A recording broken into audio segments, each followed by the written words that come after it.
I le soafa pa ia o le tua, te maa le alo ma le ngang pa ia, le ona le malosi o malava, le alofa e whaabavau. Ona pule au au le lalulangi eile le tua na o ia, e fio I me umalava ma o le pulenga e whaangaina tangata anuu, ma le Palemene o Samoa, I tu tonu tua oin whasino ina mai tu la fono le tua, o se Tofi pa ia tu whasolo, tātou tu talo. O le vi inga, o le whaafatai, o le whaamanu, o le whaadetanga, e foi pea ia te oe lo mātou watua. O au lo walofa, o lo walofa, o lo walofa, ua tele lava lea mo I mātou lo mātou tamai. Whaafatai lau pule whaasoifua, I taitai o lo tunu. O lea wa maleifua mai whanunga le lei nei tai au fau.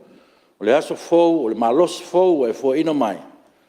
Ia ua alfa tina ina la mātou whi au ma la mātou wala uina.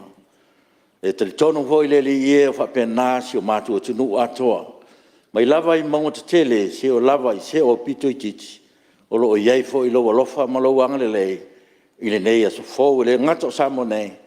Ia whapea fo I atunu ma mao le li ie. Whaafitai lo fisoso ni mai. Ia o whaatino ngā ruenga au te tai. Ia walawa le tala no ina tu la fono tau whaofi walawa le manuia o si o mātua tunu mo ata e au le li e whaafitai I lau so swani mai ma lau file mu ma lau toa mani e whapena na whaatino ai le mātua whi au ma lau mātua wala wina mātua te talo le li e iei pele a ngāga o lau fio I te tai o lo tunu o lo latu to wha ma whautanga I ata ngia ai lau fina ngalo ma lau walofa e me se lava le ngata wa ve mātou mo te tai mātou foi au auna e tau tua le tunu le li e ia mau pele nganga o lau fio fa tonu fo lau ai la mātou ngā ruenga fa manuia tapo inga le hao le malo na I to mam tina mātutua ia mai lava se o lava ina ia mātou whanau le ngata o samo nei o tunu mau I eilu wanga le lei malau fa manuia nei aso fa manuia foi au foi ngā luenga te Tofi lau tala le lei so se whata whaitau langa ia mana le lātou whi au fola ia walawa lau fina ngalo lo mātou te mai whamanuia whaurulunga o mta ngā luenga whaalapu tontu maoti al malo ia whapena o na ngalo rue pea ua se manuia o lo tunu mo atai au whamanuia le ufafa ma le ufale lo tunu I ne yaso I whi au ma ngā luenga whamangalo lau Palemene le ato tō lava I mātou Iei taimi mātou te seta iai, ua whaasiri foi a mātou upu whamtalanga, ia e ngalo lau file mu mo lau toa mali e. Ia e whapea lava lo mātou te se mo lo mātou le ato toa I o luma lo mātou te mai, o mātou te talo, whapare maia, ma e whamangalo tai o lo tunu. E ala lava e Jesu Keriso lo mātou li mo lo mātou whaola. Amen.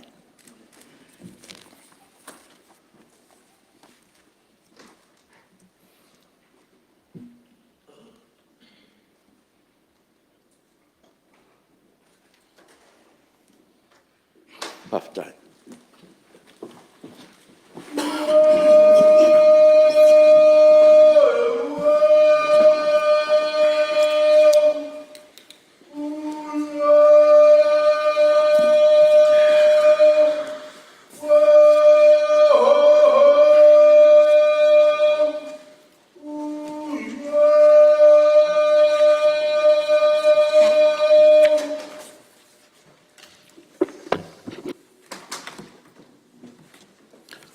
O te whasisilatu a amataria nei tau manga a le whono au whaitu la whono. O te moi whatu lima mwhawheloa I alo I atu le pa I o le Palemene o le tunu nei tai o whou. Le fio lau fionga le teitai o le malo, lau fionga te maitai Palemia, fio lau fionga le sui Palemia, a fio tō fionga I le pa I o le kapeneta, ai tainane le fio mai o tō fionga I Ministerial o lango. Le atala na atoa, le fio mai o lau fionga te tai le tuangai, fio lau fionga le sui te tai, ma sui mamalu uma o le Palemene. O le atoa tangi leo pa ia whaai whangata o le tino, le anga e whangata o Samoa, o le ua whaalanu ma ave, o le atunu Tofi, o le Tofi foi in whaavae, I le a fio a inga mo tama, o tama foi ma inga, Le songa tu mua mpule i tu au mala taua. A inga i le tai ma le vao fonti. Se i vai atu le tapo i mai o na fionga mamalu, i le ao le malo ma le msiofo, tapo inga fo i sui Tofia ma le fretua. Le whamsinsili, le presidente le whamsinonga whanua ma suafa, ma le paia o le tutino le whamsinonga. Le paia i whaurulunga ka le sia kevsi anu uma le atunuu, ma le au whainga ruenga whauina o le tala le lei. Ua whaapuopo ni aso ua, au aso whalau fo i le tu ua. O lewa topule le tui sa maula lau, u whapena le maua lunga le alofa whaasoa le atua, le paia o le tātou Palemene ma le atunuu le nei aso fau. O le tātou wala wina, e tau mua le tōwha e tila i le uta mamao. E a fua o no le whaunga mana alo na nganga, o lo to'o ai le tātou wholaunga. Vi ia le li, ia fo'i matuma watu le whamanu, ma le whanetanga ia te ia. A uwha malo se fua manuia, ma le langi e mama. E whatalo whatu i wharurunga mtanga ruenga, whala tonga tu maoti le tātou malo, malo whawhitai, whamalo si mai, mo le langolangoina o tau manga whaawau o lau Palemene le mātou te talo, ia sanga iane ai o tai i la o tau atoamo. Saun whalau o Palemene nei tai au mo antau manga whaawau, e le tu ua se tau le mau o le nofua, o se apa le au fo i al whangwhitalai, i o tātou a lei whaatasi ma le lii, e tō aere whale o tau tai so se atu wasa, o le au ia. Manu te le ina le arwhaiva o sunga whana uma le tunu, manuia le tapo i mai, asi o tātu o tunu. Ngā ruenga o le aso tau malo, whai taunga o tula whana tau whaofi. Mua, tula whana tau whaofi o tau teunga o tula whana, whai ngā pālota rua o rua whā, whai taunga whaalua, whai lafo inga whaawau, aso whana o lona toru. E tolpota o manga whana o au le aso whana nafi, ua mai on sa noa le sui mamalu mo sa whata no monotasi. Ia, o le awa noa nei mo se isi sui mamalu e fia sa noa, i tato tu la whana tau whaafi. Ia, lewa, tau atu leo tu mai le. Sui vai maunga no lua, ia, loa awa noa nei. Ia, pāwhtai, roa whionga. O le whonga mauta, sa i fwoi mo le awanoa. Ea ai mua no pi iama, le viinga ma le whamanu, le whawhitai le atua. Ea e peo na alausu ai fwoi a lausunga le awa soswani. Ea polo whionga fwoi le whonga le tātou mauta, whamalo whawhitai. Ea e whia whaunga fwoi nei awanoa, e whatalo whatuai le. Nai tu le malu le whio, te maitai Palemia, sui Palemia ma le nofo a Ministerial ka peneta, Ministerial lango. Ia, whio voilo whionga le whonga mauta, le sui whonga whetalai. Ia, li riu mai nei tu o le malu. Ia, a whio le whionga le taitai, sui taitai. Ia, ai meise le nei tu o le sui whono o le mauta, whamalo whawhitai.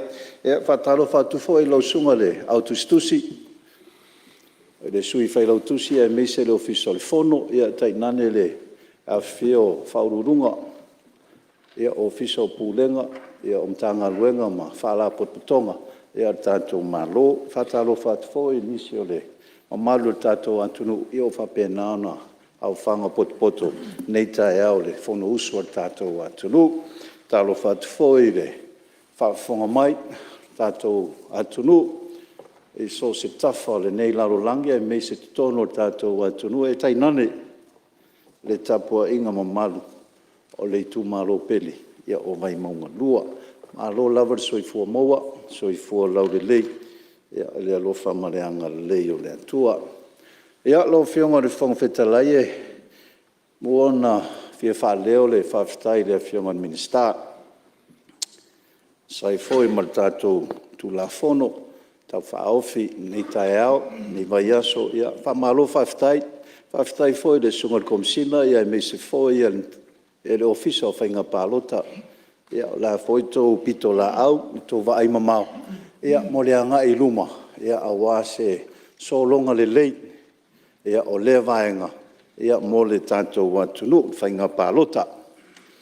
Lau whionga le whonga whetalaia, e fia whaaleo le lango lo nei sui, sai foi aunga aute, le vaenga o lo autu ai nei tu la fono, o le toe le stala ina leo tangata palota, e lango ina o lo nei sui e sa o le lei, pe o na mai whamtalanga mai lava le aso ngofua le tātou wheiroa inga, se ia o le aso ana fia, o upo aia sa, o le sau no ai fo ia, ia le tātou maota, e me se fo nai tu o le malu tātou malu, wa obsolete le system, wa tauna, eise swinga, wa out of date. Ai paua lea se vaenga, e fia tutuiloa, e lo nei sui, o le sa tau mawhai atu ai fo i se manatu e le tātou wheiroa inga lea i le asonga fua. O no le mai tau lava le tū la fono, o le whai tau lava, o le whapea mai, o le complete re-registration.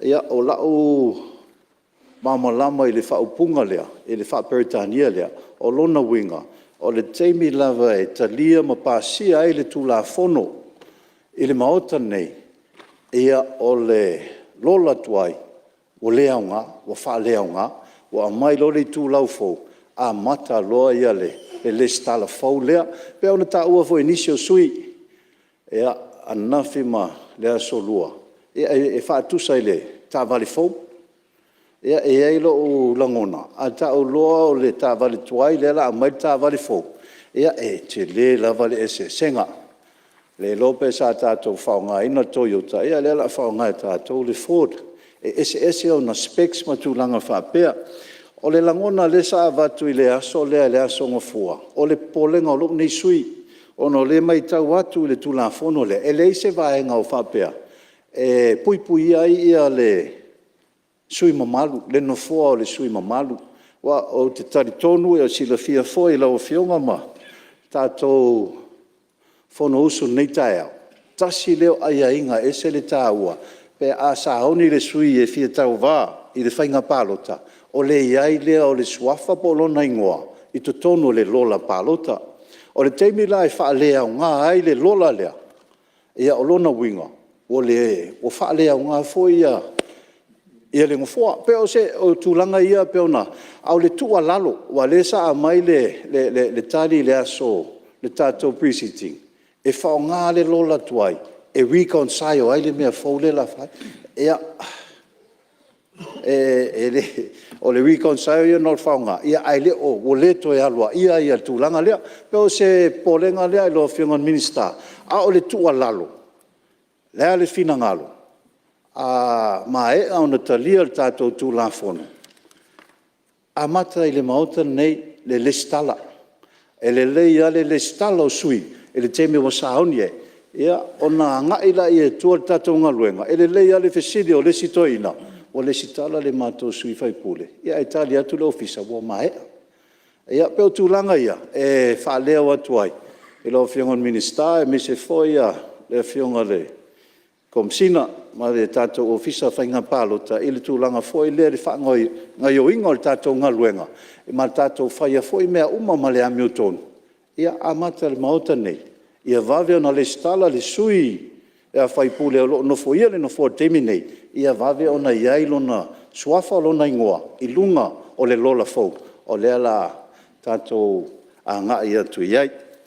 Lau whionga le whangwhetalai, e iai fo inisio atu ngalunga sa whanongolongo atu ai, sa la ngā inisi sui, o le tūlanga fo i lea, o le a toe a ngā pe o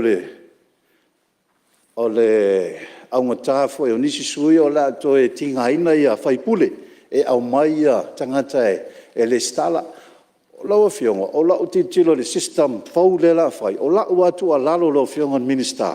Tato tilo se system e mawhai o na peye, upu wha Peritania leo le user friendly. E mafua o na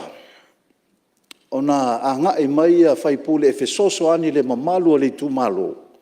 Ono tūlanga fo ia, o le mātou tūmalo e lanta mai, te leo nisio o le mātou e tūmalo, e anga i mai a le ofisa whainga pālota, e whai e o lato le stala. E o mai mau lato wha mau maunga pepa whanau se aiti o lo mo mia, e whaamaunia ai o lātou lea le stala. Ai o mai i le ofisa, ona fesili la i le ofisa. Alu e toi au mai se tusi o le whaiwhi au. E whaamaunia o oile te nofo i pe a mai le pule nu, se tusi o pule nu, o oi o le tangata o le awhio anga lea. Ea whaatu ama whai lea ona whaatino. Ea ai pe o atu ngalunga ia, ona watu la ia tangata o mai mamau i Mulinu'u nei. Ea ona watu lola ia nofo. O le toi fia o mai. Wa e watu foi sa ili le pule nu'u, ia e tele fo ia whea wa inga matulanga whapea. Ia a umai fo wa lata palota. Ia ona toi wala au atula ia le whaipule, wha monmole. E fia maua le fisosoani. Peo tūlanga ia, e le whao ngā o le tātou system, ina ia mawhai ona whaingo fia mo tātou tangata. O le mea leo te mori mawina i te mi uma, e o mai tangata e listala. Ia ai toi whaafo i le tātou ofisa, ona whapea, e a mai se tusi, e wha maunia. O oe tangata lea, e a ele sau tangata malana tusfolau. Sau malana, oe ea malana pep whanau, ia peo vaenga ia le mai o le tātou system i tūlanga i tauna iai, e o foi le so. O leo te nofo mau whaitau tūlafono mau tau titilo, po iai se pepa o whapipi i mai iai le tātou tūlafono le tau whaofi. Po o iai se kopi o se le template le la whao ngā le tātou online registration. O te fia iloa, po waia ia fesiri le la iai, o ke riva ai au ia, au te fia iloa, ia o swafa, o le winga lo whamtalanga, taipe o mea le tam whai atu ai. A le stala mai whafo, o wai e whamaunia le mea o loo a lala ai ia, o al tula whono le ia, e te pālota i le mea o loo e reside ai, o loo e nofo iai, e loo e nofo ai teimi nei, pe o tūlanga ia i le tātou online system. Wao leo te whaalongo fo inisi o saunoanga ia o mai atu le asoana nafi. Ia ai a mai le tali mai le naitu, e le mawhai ona tutono le system, se ilonga wa fio mai nei a le sui lea, whai biometrics, pauala upo naita o na o biometrics na o le ata, ia ma le thumbprint, a o se wha maonia o ia e sau mai le nuu lea, o tūlanga ia, o te leiloa la pe mana o mia, o le polenga fo i tātou whahenga lea le online, a iei ni me mana o mia, peo o le pepa lea, o le matai, ma nisi tūlanga. Ea, o le sa tā ua voi nisi o sui, tūlanga lea e ono crasha ia le tātou system pe a, o le tele o le virus, leo tātou te māmalama lea. Ea, a scan mai aka documents ia, ea, o te leiloa i lo masini le whaonga, po i eise virus, a le la sen tātou i tātou ofisa, o le mānaia ia le saunoanga le sui a le ofisa, i le asonga fua. A le sunga le whaururu ai, le vahenga le IT whapea mai. O le vai teimi o le COVID, le sa whai e lockdown, o le sa matua i tau mawhai e tātou ofisa, sa ili se awala, e mawhai ona le stala mai tangata mai tua, ona le sa whai tātou lockdown, o le tua lalo, va ai le tātou system. Ne yo o mai le whainga pālota, ai lockdown le tātou system. Peo tūlanga ia e a watu ai se tua lalo. E iai foi lau tai tonunga. O le tatala i tua o le tātou online registration leo iai. E le general public ia mātu nui whafo. Ia o le pōlenga na. O iai o ni virus e ono a fia e le tātou system. Ia matūlanga foi ia po le ase awala o la matai tuai. Ia ai meise. E iai le taitonunga, e le taungo fie le maintenance cost o le tātou system lea, i awa nei tupu e se wha le tonu pe a tātou tāpena pena atu, i awa le whainga pālota i le luongo. Ia, lo fionga e fia whai o se whamtalanga, i le vaenga lea le online registration, i le polenga lea iai, pe ona tam whai atu. E mā fua ono whaleo ia ono se o te mana o le tūlanga fo e lea tātou te whaia mea uma ma le amio tonu. O le pō ana pōla o whionga le whonga whetalai. Sa wala au mai ia siau tei mai se tasi o awhio. Angai tu tonu o tātou atunu i wale online registration. O lewa te tala i tua. O te leo whiloa inga o mātou a inga, tātou umai whai o tātou a inga, tonu, ia, e sosea te leo lala whangai nei. ia te ne whai e mātou potpotonga e te sili mai lava na iau te. E mātou te fia le stala ma watu e lango oe i le whainga pālota le lumana. Ea o mafoe no a vea ele tali. E le mawhai. E te pālota lava i le mea o loo whapenaona e nofo iai. Paua le mea o te mana o mai a auto. O le tau te talo mai moa. Au le po ana po. O vidi atu se o te i le whapea mai. Anko. O lewa mātou whaalongolongo atu i lunga TV mātou mai tau. O lela te tala le online registration. E māma lama te le ia mātou whaingon mea le. Aua te popole. E toa 5 mātou le nei. Lela le stala atu i nā. E watu e lango. Oi, o polenga ia lau fionga. O polenga ia lau fionga. O le avatu i luma e le tātou fono ia me se foi le fionga i le. E le minister. Ia lau fionga fonga fetalai. Ia manatu o lava lea te leo nisi o langona ma manatu o nawa. Whaaso atu foi nisi o sui mamalu. Ia so ia wa. Tua na. Ia ngā leile tua. I lau fionga le fonga le mauta.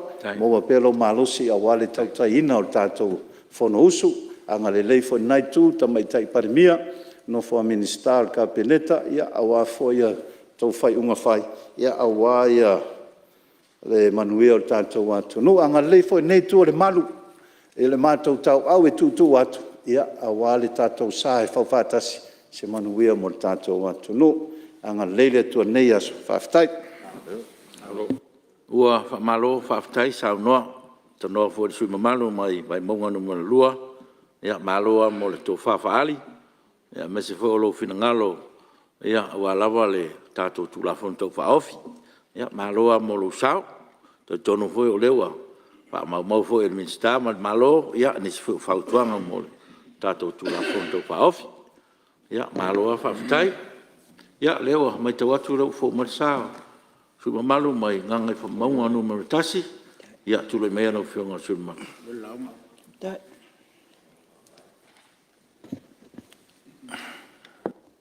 Tai atu I lau whionga I le whonga whetalai mo le awanoa o le nei usunga whono. Ia po le nei awanoa e whaatalo whaloa I atu ai I lau whionga ma loli. Ona sa I le whaatauteia fo I le tātou Fonotaga. Patalo fa atu fo I ma whaawhiloa I aloa I lau whionga I le tamai tai Palemene. Ia whapenale ai ngā kāpeneta. Lau tō wasenga o Ministerial lango. Tali o mai le nei tū. Patalo fa si o mātou taitai, lo mātou sui taitai. Ia whapea le mamalu o whaipule uma. O le Palemene o Samoa.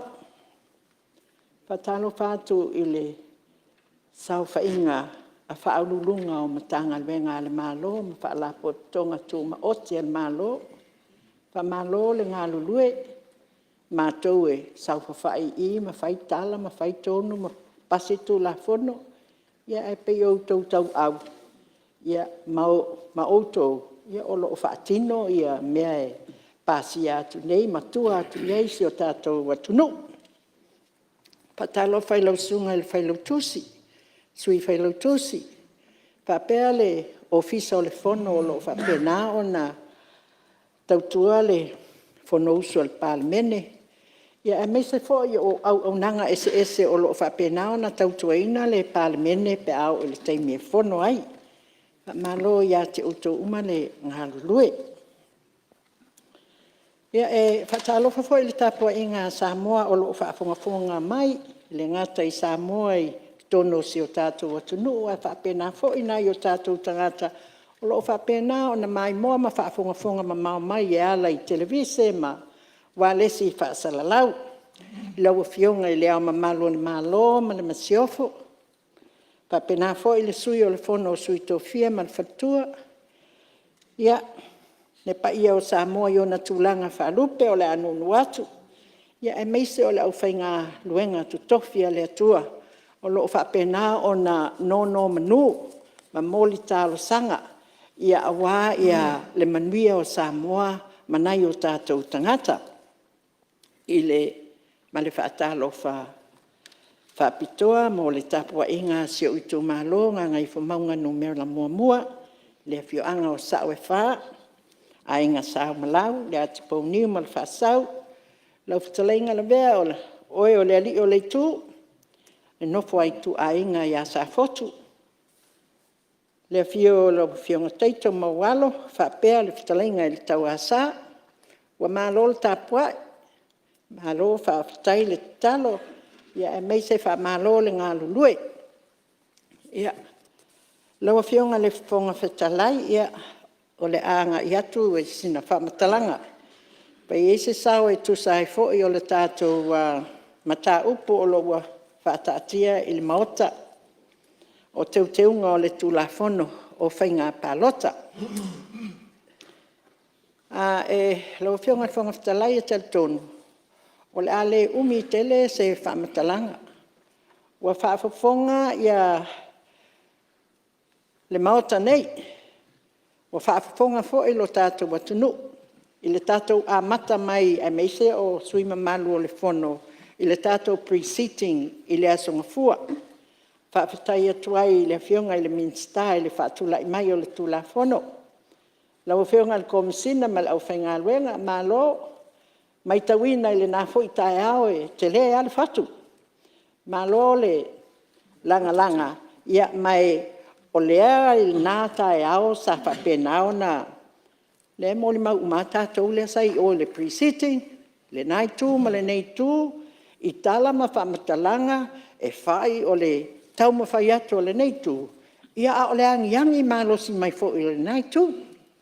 Ia e whawhetai ai le whionga le tamai tai Palemene, i na alu suanga le vātele, tātātou whawhawhonga. Tele popolenga, o tele atunga lunga, pifo i o na iei le so lua ma le so nafi. E tele lu i tau, tele i o whaapesili na tula i mai. Ai mai se, ia popolenga i ni whaafita auli e ono tula i mai i le nei tulanga fou o la tātou wo iai o le toi te wino o le nei tula fono. Ia ai whawhetai o leana saunga mai le mai tai Palemene le mamai le kabineta ma le whainga malo. Ia nana wawe umai le tātou fono, ia mānaia. Ia whaalua atu po i le taitai o le nei vaenga. Ia tantonu le alana ho o mai ai le tai au le asolua e pe o na tātou iai. Ia wa oma le whetongi ia i le asa. Ai maiso le si o leo, whai ato o mātou, au le sau fo i le naitu. Ia nā whai e mōli mausa i a whionga i Ministerial sa sau noa. Ia le si fo i la lātou whonga. Ia ai whawhetai le atua. Mea kako e whapengao ngā whai. E popole fo ingisi. Kako maka upule a whapea kau keo mai o kako o whaipule. Pauale le kua lalo ala ngeisui. Kako mangaku i whaipule. E le ongia kako mea. E le ongia kako mea. O mea lea kungu. Mea Samoa a koa. Mea i kumalo ngā whiliwhilia kako kau keo mai i. I re maoka le ngei o Samoa. E whai a kako whamakalanga. Whapengao ngā soalau pule. Whai kula fongo. Ia, wa o le ngei whai kula fongo. Ia, wa lewa, pi whai a o ngā whai mai. O le system wa obsolete. Wa lea o ngā. Longa winga e pi whai ngā ka ue e ngiso sui. Ngā pasi nge ia ngei po kai au. Uma, le ko ia ma se mea koe wha ngā inga mai. Ai ia le kalkongunga. O wha maunga nge ia le sui ai lo kai ngoa, lo gaso wha ngau, o le menga ka ngofo ai, o lo ka makai. La e mawhaianga wha mau. Awa e kua iai. I le kaimi le popole ai ia le kele o sui ngau a wha fofonga mai le kungu. Ke le koe fia kalangoa i le kele o aku ngalunga. Obsolete le system wa kakau o ngā sui. Le aia ma se whaipule whaavasi kulou o lo nguku ma le afi. E ku mau i se mea kasi. Whakula i mai suinga mo le lei. Kako wai o pongi. Pe a kako loa o le mea lea e mangu iai Samoa maonga kangaka. Ai awa kako ke whaapiko. Nga o kako o whaipule. Po o kako ainga, ia o hafo I ekalesia, so se mea lava kako ke iai. Kau ave le mangaku ngā ia kako. O isi fo I kaimi o ke whaangoa ia, o ia pe a o kilo kalangoa kako. Kai pela kako preceding le songa fua. E kako mangaku ngaku ia ma kako kaumawhai, kako ke whewhewe I le silafanga le kua. Pe yengi whaamaumaunga, pe le yengi whaamaumaunga. A la silafia le kua kako kalanga whai. La silafia le kua o kako mangaku, o kako langonga ngā whaali. I le kau whaamaumaua le silafanga le kama, kako whai whewhewe. Wa uma kako ngā yo ingai whai. Kako whai a male amio kongu. Whai mal kako whewhe o loo waki le silafanga le kua.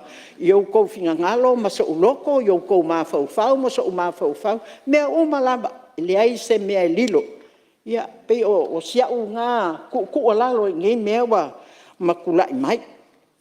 E whaafekai ai lava, ia le kua, e ui lava o ngā kele whesoua inga, lea kaimi, ma lea kaimi, ai o loo kako wa ia pea le whaamarumalu o lea kua I lunga ia Samoa. Ngei kai ao, o whaile mako misa, ai pe e uuse mea e koe sei. Ma fui, ka ilo iai penga koulangonga e pupoua. Ai whai o whaile mako lo. On mako whalisa kūlunga, pe a langa I whafu. Ai sa ka whaapea ngā koe ngā ua o mea, koe spie sei o ngale koe mou. Ka whaafekai ai lea kua. Lea lofa muki vale lea kua ia kako. E la laka mai ia puapua ngā, ma mea kau ke popole iai whaale ngā kula, sio manga e pei o ngā popole le lalolangi, wa o ia vaenga ese. Ai o loo whaamalu a lea lofa o lea kua ia Samoa. Whaamalu mai pea ia kako. Masalo onga o le kulanga fo ile pea kako kilo le lalolangi a kua. O aku nguu ke le makamau a inga ma. Ai o Samoa, it's only a dot on the map. Ai pau leo le aku nguu whai mai. Whaavae I le atua Samoa. A kako kilo la I le kulanga lea. Ia, o lau lea kakalo mo kako uma, le whaapikoa whaapeanga o kamai kai Palemene, po o mingiska, le ai o lau kakalo. Kako uma lava. Kako uma lava. Whaakulai mai lao le kako. Ma ka upolinge ngei kai au, ke le koe fia au ili. O la au koe alu koe repeat, a o lea wa whaapafonga Samoa, I yaku ngalunga, I popo lenga, o whaafika uli, o le kele o whaafesili o ngā kulai mai. Ia, ai meisea la le mea lea le time frame. Le fo in popole makele ai fo I. Not only wa obsolete le system, a o le keimi, se fulu valu maasinga, a maka lenga whaapea mai le whionga I le komisinga, a maka le so valu al maasinga fo. Ka pungi le lola ia o ki topa, a o le kele o meia sa ngoa ko I sui mamalu. Ia, ngā koe pi ia māku I whinga ngalo ua whaalia. O ke le au ese ai. O le o ke popole ia iau. Ai kako whaamoe lea kua mea uma. Ia o le time frame lalinga. Ai maise la le kulanga le peia o ngā popole ke le iai mau kei loa le ke lo sui ua whaalia whinga ngalo ma whaafonga ma iai le kungu I Samoa ngei mākungu I whafo. E ke le popole ngā le iai. Ai maise I le kulanga I siksengi. Ia, le mea ngofo ai. Le vaenga, okay la, vaenga lea o makai. Kako kilo isi o mai a ka whawhau, o mai o whaiwhainga makai, ke ea wapunga whaile makai. Ai whako aho o mea le Samoa, le lau maalu, o kasi ngā whawhesili. Po wanga wa alal makai lea wa le la. Pa lea o ngā lo le system, po wanga wa alal makai lea, pa ko a whai kalakua ngafi, I lunga o le online registration. E kele o mea, e kake fia fesilia ingi.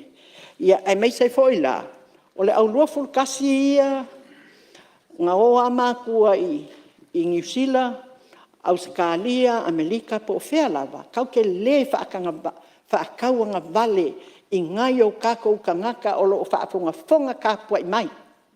Le ai e le whaakauanga valengisi o Samoa lako, Samoa kākou, paule e se ngā lango ngofo mai whafo, kākou wāngi e ngei kākou lau ele.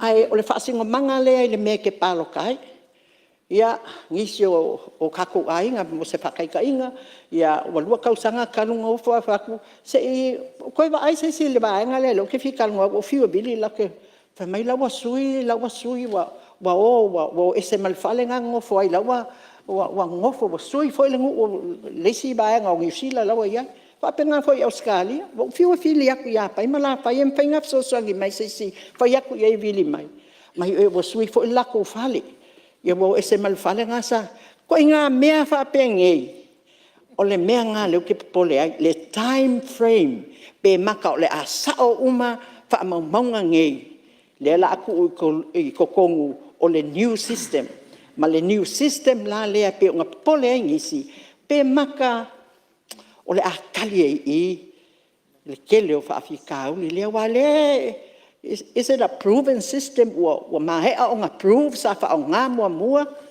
pe akako whaalongolongo i mea iau hacking, kai pe paloka lea Lucia ma Amerika, hack mai Lucia paloka Amerika me whapenga. So, whaamole mole, e le peanga uwha ke le koe whiaka ua lewa kele ngā launga i sui ma malu o le Palemene. Ai o se kasi ngā waenga, o ke whia kilo ka ika iai, i le online registration la le waenga la le lua fulkasi kausanga pe maka ai o le isi mea leo ke popole ai. O nga o lea la a maka ngela a whapea pasikai au a maka ngā luenga alwaenga le pe o nga le fionga komisinga malonga ofisa malanga. A o lea ngai se ka maua fo i whamakalanga e pe o nga saunga mai le kako whainga malo.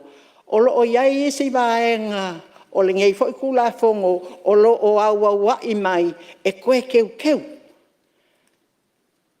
Ia, kasi la ngā mea e ongo o kongo le time frame, online registration, a ke kilo fo i le komisi lea sa oi ngō i kua kako kuma lo uma, o le ale mea ngā whaalongo inga inga wa amaila li poke komisi. Ia, kako kalangoi la mio kong, kelo kako ngai kongu i le ngai kuma, le ngai ku a kalangoi kai mi fo, fongo kako kukuma lo se kongi, pafo li poke, mo kwa whaale kongu kele ngai li poke. E le kalia e kako, le kelo mea ngā mai li poki, pe o le mea ngā le whai aku ai, ka kele fia ka uangi ngoa, ka kele fia kusi lo ka lima, pe kua i a pai, ai kako kilo i no, fia kako. le fonfitelai. E mo se ama no? Ma liele, sui mamalu se i tua tula no ele, fiongo el Ministerial, whaapitoa al malo, tula melo fiongo el Ministerial. Ia, whaftai tu lava le fionga fo i tamaitai whai pule. Wa fo i tau whainga mai ngai whaamaro na ma fo inisi o mata au po olo i eiso na fina ngalo po o na atu na lunga. Ia i tatou tu la fono lo whatano i nei. Ia on me mo mua sa le fia so atu lava i tūlanga o iei ono tūlanga i olo o whai pere sau noa ngā tamaitai whai pule. On me mo mua ia pe ona ta ua fo i ia sui mo matai efto a whai atu nei. Ai o mai le stala i nungo i ia pion sile fia o le tatou tu la fono e fa masina e fa sabla o ia le matai to an fa ila i ona fa maonia pe a fa pe le ni fa lavi ia lona winga ele ma fa yala nga lulungo o tatou a rola le pe a le fa maonia ia le la fono ia o le melo nga dua la o fionga le ni sui ia le o tatou tano i le situ la fono ele i o mai nei ia pe no fa yatu a so ni atu ai fo i le sui ia o tu la fono le na lua mata le stala le lola ia me se fo fa fo wina tatou system ai se i o mai ele i pasia ia le tu la fono lona lua le te sa no mai ia to nei se te mina o mai le i fa i fo il pre sitting ia tatou e tano ai fo i pe na so ni atu ni te ufa pe ni si ai ufa talis tu la fono o man pasia de ai le pasia ma fa lo la fa stai Ia, tula mai lau fionga sui mamalu, wala sauna.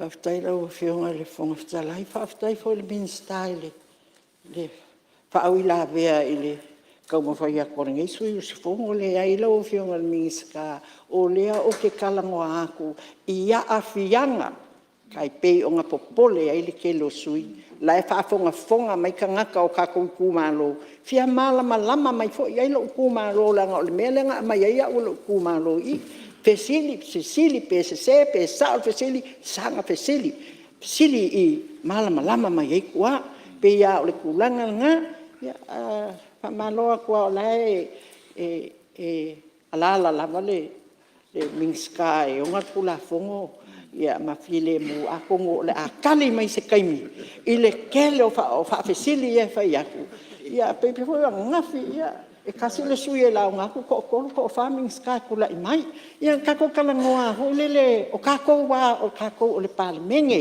pe o ngā bakula kakalo sanga kako kalangoa fealo fangi awa kako misa ia kako misa kako mai fa file mu le kungu ia lan mele bo ia kako kungu se wa misa misa kako akungu misa kako ainga misa makua mafangau te 2 minutos sui fa feka ia la o fionga o ka mai kawinga mai ai le kelo kausa kelo kaimi mal fa ngoa la o fionga ke muso e faise kala e ko kama ia kia awa mai kawinga fo ise kumalo pasangi ngola kusaba ifa mai me ke le fai le fonga fekalai ma ke manka wa ku le umianga e kalangoa e fa mai ia o foi ole sui ka mai ka i makua le maoka la me ke le fai ai a fai mo makua se ku mai singa mangoa ya e ke ku ku foi lisi kai me lai ka ma fai aku le menga mako fai aku e ke alwe fa leo a ka fa ngoa fa mai ia ko lua mingu ke le sui la ku ma longa ko fa fonga mai ko lua mingu ke le sui ia ai o meanga le kau mawhai aku ai o aafianga wai, aafianga o le aku nguu a koa. O le kula fongo lea, e lea o fiainga o. Le sa kako popole, fa mei ke ua le koi sau se fai pule, ngā wa o fai aku lau folo sanga a maka, e le ngako mea. Fai pule a Samoa, fai pule i kumalo. Ngā e sau e fai lau kiuke, serve lau kumalo, serve Samoa, serve ile sila fanga haki le akua le kai pifo ala o langa lubo family wa mingu ke le wa umale se mingu ke la wa fionga ile minska ai me se la wa fionga ile komisinga malau au fainga luenga ngisinga meanga nga ongo ngofo mai kau mai le amaka me le preceding la songa fua se kau mai la songa ngafi o le fa maongi ma le fai me kongu e o le angalue inga le ngai system la ko o lo ia le ko mai fa apikoa i ngā mea o hacking ma confidentiality o a umo me ia o ko ma nga ia malie le ko ma nga lo fionga sui malu ia la ngale fa la ve mai minsta ngalong tin le ele o le tu la fon lo fionga tong telai anga ngo kula ia ko fa sa o sa nganga ile Samoa le fa pering kako mea. Ka mea io mea kako. Mea kako mea tunu. Kako le fai masui o tu malo te tasi. O mea kako e kaun kako sa lau pule ma fai se kulanga le lei. I maka upu. A kako oro le mea nga e ring kako mea. Fa kau kala kako me fai. Kau kere papole e mea na tunu. Yon me renga lau whionga le tumai tai whai pule. O le mea oe, ma le mea kako umalawa. E ka kanga whakape pui pui, ma whaale lengi mea o whaale kong. Peo le alanga alo kula ia kula o whionga e whailo le mea le o le e ringa ko mea, whakau kala lo kako mga, kula u mauka. E whaalo. Ia. Mari sa no lo tempi tu le mai lo fuma mista se fu malo. Pe ala pode sa fi kula ia ku fa ngai ngale upu Samoa le mea. Fa fonga le ku ele si upu langa. Ai ele nga Samoa masangi nga fa pe. O lau mea, o lau mea, o le kako mea, o lau ko mea, o le mako mea. I lo ula fa winga. Ele o se mea nga o kua. Le mele kalangoinga o kako fai pule. O le kako mea. Ia alonga winga. Ia pe o la kakula ia kunga. Ia ole kumaikai eseve. E fai mai ia o le akua. Le foi sa misa. E ngā ngō wha mangaku. Fai mai le ngang. Nothing is impossible. If you put your trust in God. E le ai se mea fai ngaka. Pea e whakuku. A whai whakuku le kaulang. Kau ke whakuku e le akua. E ma fai. Ngā whai mea whai ngā. Pea ka kuku le akua. Ole ingoa ngā rungi paki. Whakuku e le akua. Sa mo o kasi. Mungwe. Ia. Madi ia. Se tula mai lau whanga ni stawa toa. Whau matu ia sia matu tua lalo. Pai malo. O e te whalongo ia le ala maloa. Whai mai pēlu whina ngaro ngai. Sa o lele lau tō whawha adi ni tau. O e te apoa whawhau tua ngai. E se ilo whina ngaro e momoni mai. Anai manino le lau sauna. Ia o lau tua lalo na. Ia. Au whionga i. Ia. Le ngale fui la e langa tika whapeo ngō tā uro suafa. Au whionga i oe. Ia. Nga le fui mako collective responsibility. Ia, ele whautuanga le sui mamalu. Ia, langa ele tau ngofie tu ingol no foa. Ia, le fo whai loa i lo tu malo le i lo fina ngalo. Ia, e sisi le foa i o lau whionga sui mamalu stasi o sui matua o le maota. E whaatonu fo lau o tātou ngā ruenga e tātou tūla fontu. Mau ia al te leo teime le atu awa noa le fo talai. Ia, e manantu tele. Ia, mau se whautuanga fo no foa. Ia, o le sui ua matua tono maota. E le tau, watua se tala no foa. E structure le leile, saunoa ngai. Nei e whaingo fia ma ofi tono. Nā o le tai luas fulu mi nutia tātou la unga. Ia whaatanga tātou la fontu mau. Me lea, lau whionga sui mamalu. O e whao te maitai ma tina e whaalango lango e no foa. Ia, ole langona nā wa. Tui nātu ma ua mai. Fo lau teimi wha umere saunoa. Ia, whawhetai lau whionga whonga whitalai o au e salo uska. E ka kausanga. Whai mai loa, ku uloa. Peka ke ika, peka ke whai mai loa o uska. Ia ai whala whauma. Ai paula ukala. Amu ia fo ika ika. Laka kala ku ua lalo mo kako uma. Ale wako o korungu mingska o ka pengita. Ai whapekai lava. O le lango mai le si mingska lo kula iaku. O le upunga o ka uai le mea lea le on. O le popo lenga o le ke le o sui anga iaile. Le asonga fua. Popo le whai pule e le koe o mai. Ko se hama ngoa iska ngaka. Mea le winga ngā lau kala. E le o se whai pule ngā o oe po se mea lau a hinga. Po se mea le ai o le mea Samoa a koa. O le mea la ngā pie pa sao aku. O le mea ngā. E ke ua se se sa o whamakalanga. Ai wa ngā wa wha sao aku. O le popo lenga. Ua mai ala lau sau noanga. Ia, se tula mai sui se umu. Aftai lo whionga. I rei fo se manatu e fia whale mlawe. E sa mai tau o tuala matanga le me leo sao noi ele. Pe o le wha mamafa mai alta tu whilo ika le la songa fua. Le mea la wala le sa au ta ua. E le hei masisi au tatu e le fia koe foi bai. Ia le la sa o le sui o le mea. E le se mea le skako mea. E lang kau le upu le ka o ka ua. O le mea mongi o upu e kusa. Oi se selo fia sau. Se fa mai. Oi se selo ka fia sau pal pingi le si pula ika. Ia, le pe ke kui mai au. Le vai ka karo le kua. Pape mai. Ka ko ave le ko pe inka ko upu mamafa, upu leanga. Nga fai le fo ka pape le fa mawinga. Ia pe la ke lo au le ku mai fa kala. O e fa. Malu du fo le. Sa no anga sui mamalu ma si umu ia e au te popole ia tulanga. Ia fa pena lava. Ui ngol tato mota ia fa umel sa no anga. Lo fo sui mamalu. Tai lau whionga. Ia. Whamarulu aku se o kuangange aku. Ka o kuangange aku. E le ai o ke le ka ua se suafa. Ke whaai ke lava. Sa whaai whaalawa i ke le o ngā o kako o ma o whaipule. O mea ngā kukopo i le asonga fua. Pe o le kulanga ngā. Whamarulu aku ai lo whinga ngalo. Pe a whai wa e langonga o whaakakau aku. Ai le ai whaalawa ke le lava lo o mangaku. Pe le ke sila fia le ia ngā au sa ka ua me le. Le se se fufu ele pam kalanga. Sui le. Polo fa lalo, buel fongo. Ia e lisi mea o la kako inga ai. O nga o lea ngau o kai au la solua.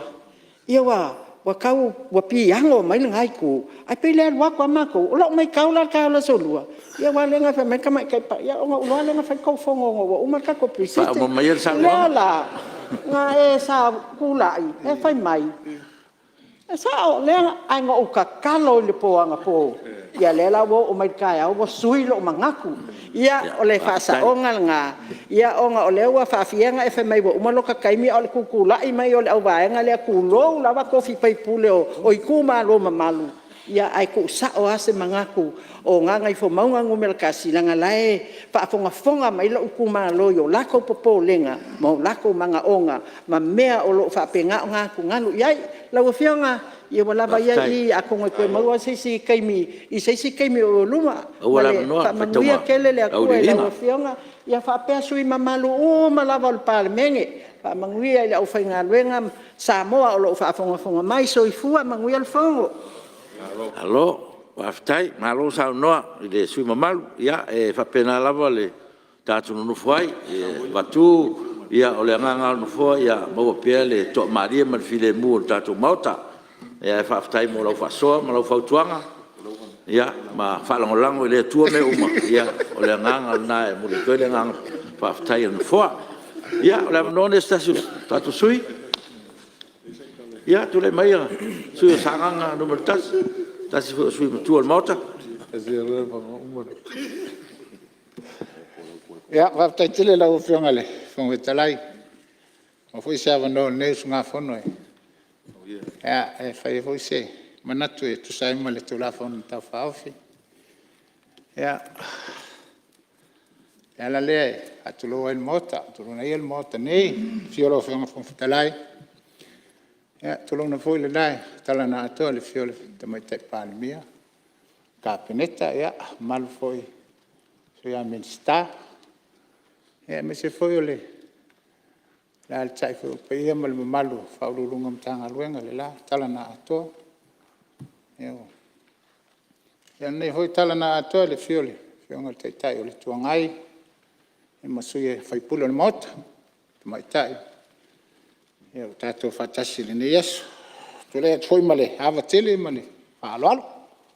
Mai tau foi le nei tai au ia le umon pai lango pai ia sam fai nga. Ia o pe no se tala truna ile. Au telengo Samoa no tulanga falupe. Pai ia inga malato tama malato ainga. Ia le usonga tu mo pule tu au malato. Ainga le tai male va fonti. Me se foi le tapo inga. Ja, ana yo tato usole moti se sa. Ja, ole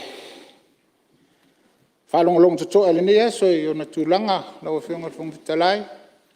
Ja, mai ele so fu foi sa fa penao na. Fa tinol tato proceedings. Ja, ma se foi tona ya tula so loma ana na ya. Olo fa penao na fa arif ngalo. O te mai tai ma li fai puri foi o le mota. Ea e tu sai le tau o le ne foi tu la fon tau faufi la o whenga whangwhatala.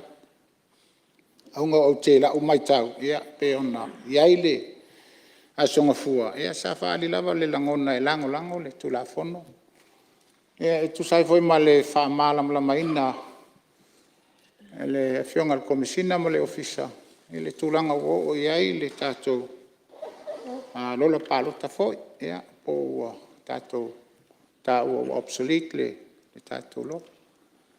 Ia, o le system foi ia ua whapena o te tau, o no mea o na whai ai, ia se fituna inga ina ia whapena o na sao le lei foi ia, leisi tātou whainga pālota e pe o na tātou mai tau iai ia, i le lumanai.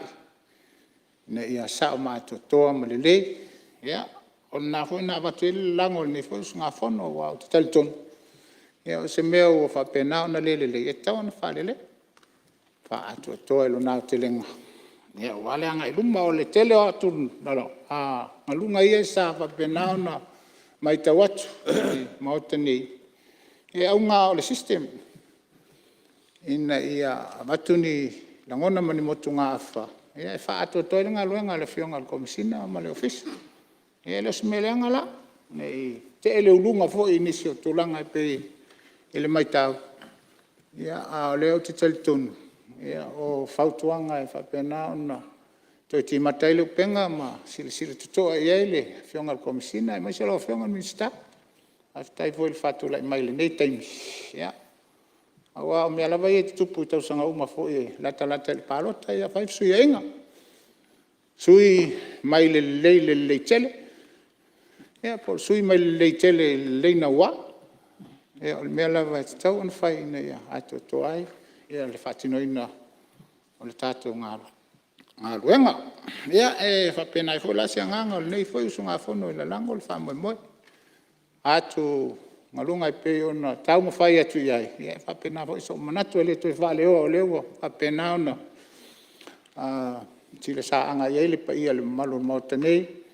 Ia i whautuanga i pe ona tuina atu. Le ngato le nei tu. Ia e misfo le whainga malo. Sa tatu mai tau le asonga fua. Ia tele a foi minista sa le mautonu ma. Mai foi o lato fina ngalo. Ia le uftu nai muni au ma fursai whala o ma mafal tua whama le uta. Ia whaafitai. Whaafitai le natu langa pa whapea o taunuu se taunuu. Ina ia vave o na pasia le tula whamtau whaufi. Ia ma whanga solo lo. O isi fuafuanga pe o na tātou whalonga. Foi tutulai mai niso. Whianga o minsta ma whapea mai e iei nisi. Tautaunga ma whapea nao na whaasosolo. Ia ele se mea leanga vole nami. Ia ule mai tau. Ia mai.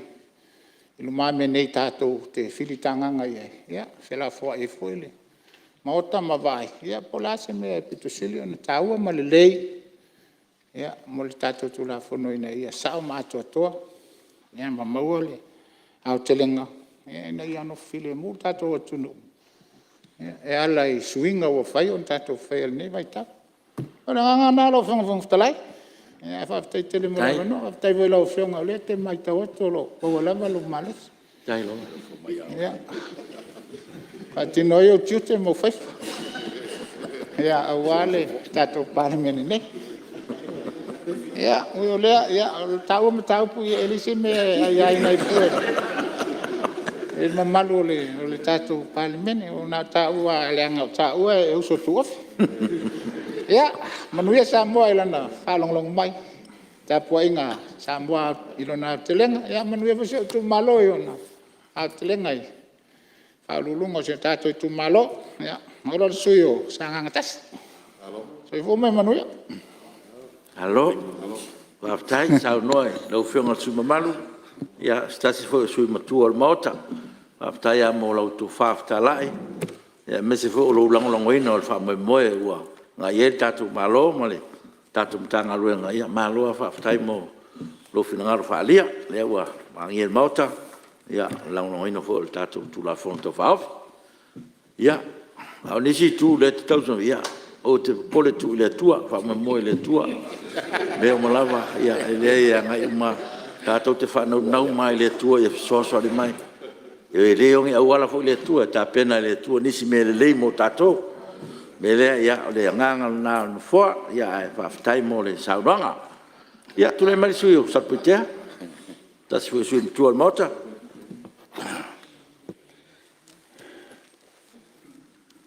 Whaftai atu ila o fionga le whonga whistalai. Ni tae mo le awanoa. Foi atu i se leo le. Ale nei suis fon. Ale foi se leo la o fionga le whonga whistalai. O te whamalu ruatu. O se selo o foi fai mel nei tae. E leo se whatau te umakoa i ngalo ngimo lava i atea. Ai le whapea le lango le tātou whamoe moe. Peo nei ai ia katununga la o fionga. Au le foi la se leo ia e mumona fatu lo li maota. Pau le maota nei le fiola o fionga fonga talai fiole matai Palemene sui Palemene maru kabineta ia ministerial lango.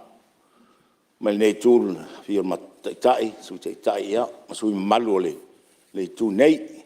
Atalu fatu i paulungo o tatou tangal wengal malo laval to sa alo ta wata atalo fat foi disio babalu al tatu watu do ma faina tatu fata sine yaso po inga Samoa, mai o nao, o nei, pe o ie se tala lau tafi. O pa ia lava nai tu mau, mai lava le, wawe o lava le whapapau.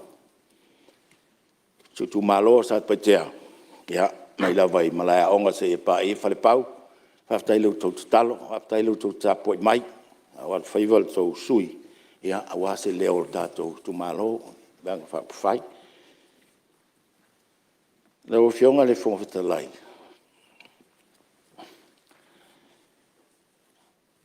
Pei lavo na wha leo i le aso na fuan dato whanoi. O le ala upo wha leo a umanatu fo ina whaiat. E le whi maumua ele. Suini nei manatu ai ina whaiatu ai. Nā toi wha i ilat e tulou. E lango malo si sui nei i a suinga. Suinga le wha ngā ina o teknolosi. E whai ngā ruenga tātum tanga ruenga. Ma le tātou malo. Awa, o le anga i le lumo le tātou lalolangi. Leo tātou iai. Leo tātou jo tono le lalolangi o teknolosi. A whai la tau te le langolongo ina ma tātou whaunga ina. E alongo ina o le malo la tātou e aluanga i tua. Le anga i ai luma le whaunga o teknolosi nei. Ma te langolongo ina tu langa o lo iai. O te tau o na tātou tilo i se whaingapa system whapalota. O te tau o na sa o le lei, ma while muai i tātou atunu. Tau lava o nau whaipule, tadu mai. E le ma whai lava o na misi, tau sanga uma, le whai o ko misi sui. Pea umas whaingapa palota. E whiu lava le mea tā pena i a tulafono whaingapa palota. Whape o le lei, ai umai wha, o toi whai fo i le. E le komisusu, e toi, e au iri mai mea o whale tonu. Le fo intua umatu leisi. Leisi ngā ruenga tele al komisusu. O longa winga. O te tau nao o se taimi. E matua tilo ai le tātou malo. I se awala ina ia whaititia. Po o whawe se uma. O whawhitau li etu lai mai. Whawhialan whaid mena, o le sao, o le tātou tāpenanga, ia tāpena lava tāpena. O le mele leo te pole ai le, turanga lea lau whiau. Te lango ina le whaonga ina, mo tau no whafou. Ai o le taimi lea tātou no iai. Lea i el pole ngā sui nei. To se fulu valu ma se peila ma leng fa leo fo ai to fa pela no le mesa fa leo le so tatu pisiti to se fulu valu ma sina le toi o nga ruenga le ai tu lai mai io e mai na le su ya le system fa le si avel power ile kom sina fa ngo fie ia fa yo o upuna a al fati no ngala e le pole su nei le pole ai. This is a major overhaul of the electoral system lau fionga. E leo se me whaingo fie. E leo se tamai la sanga le la tatu o iai. E te le. A lea e whai mai. Se furon masina le la patino mai mene. Na sao noa foi e sui. Na pau ale mea o le whaatanga o na le stala mai o tangata mai fafu.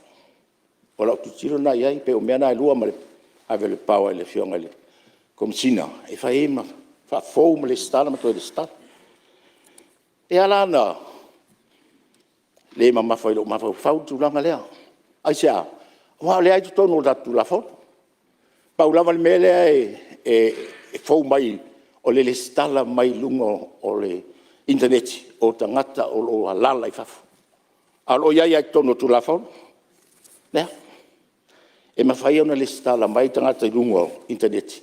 Tangata i o le nofu Samoa, a lai fafo moni se taimi. I o la tau lai oi, tātou ngā ruenga fo i e, lai whawhale malo, tātou ala mo whanau oro a onga, in tangata whapena, le tonga tu la fo. A lea lau la whai mai, le stala uma mai, ma tangata lai fafo. No fia ala lo tu tilo atu. E le stala mai lava, whata pe whawai ai. ai o mai ai Samoa. O mai ai Samoa. Fai ai le lato biometrics. Ya, ona toi o ai le fafu. A o le aso palota, ia toi o mai. Whaari foi la lo manatu. I le tele o te mawahinga o le alu e le natu langa. Wa le fato a whai leo se o re-registration. Tangata uma. O le mea saia, e o mai a tangata le stala. O ala e fato e mai al taimi o le palota. Ioi. A o le taimi nei. E te tauna o mai. E le io o ia o topa. Tau songa fau. E le stala mai. Tu lopo lele aso a matai le stala. Ai te tau o no mai. E whai ala tau. Biometrics. E le io o ia o topa. O topa lo tau songa fau. Tapu ni lo le lo. Ia. O mai la taimi na. Into e olea. O no masina. Ia toi mai foi lea. Titi le te le ole. Ole. Tamawa inga fo na e tatu tangata i. Le ole a fia i mea nei. Ia tau wa lele. Ia. Ile tau whamatala tu le nai tu. A ole mea le wo whalongolongo atu i anafi. La wo fionga. Le wo uma le stala. A le wo tala noa. E pālota mai tangata i lungole. Ia. Na ana whapena atu langa. Na sa whalongo atu. Uegi ia. Wa tala noa mai. Ole a pālota mai tangata Samoa. I lungole internet. O umalale o mai.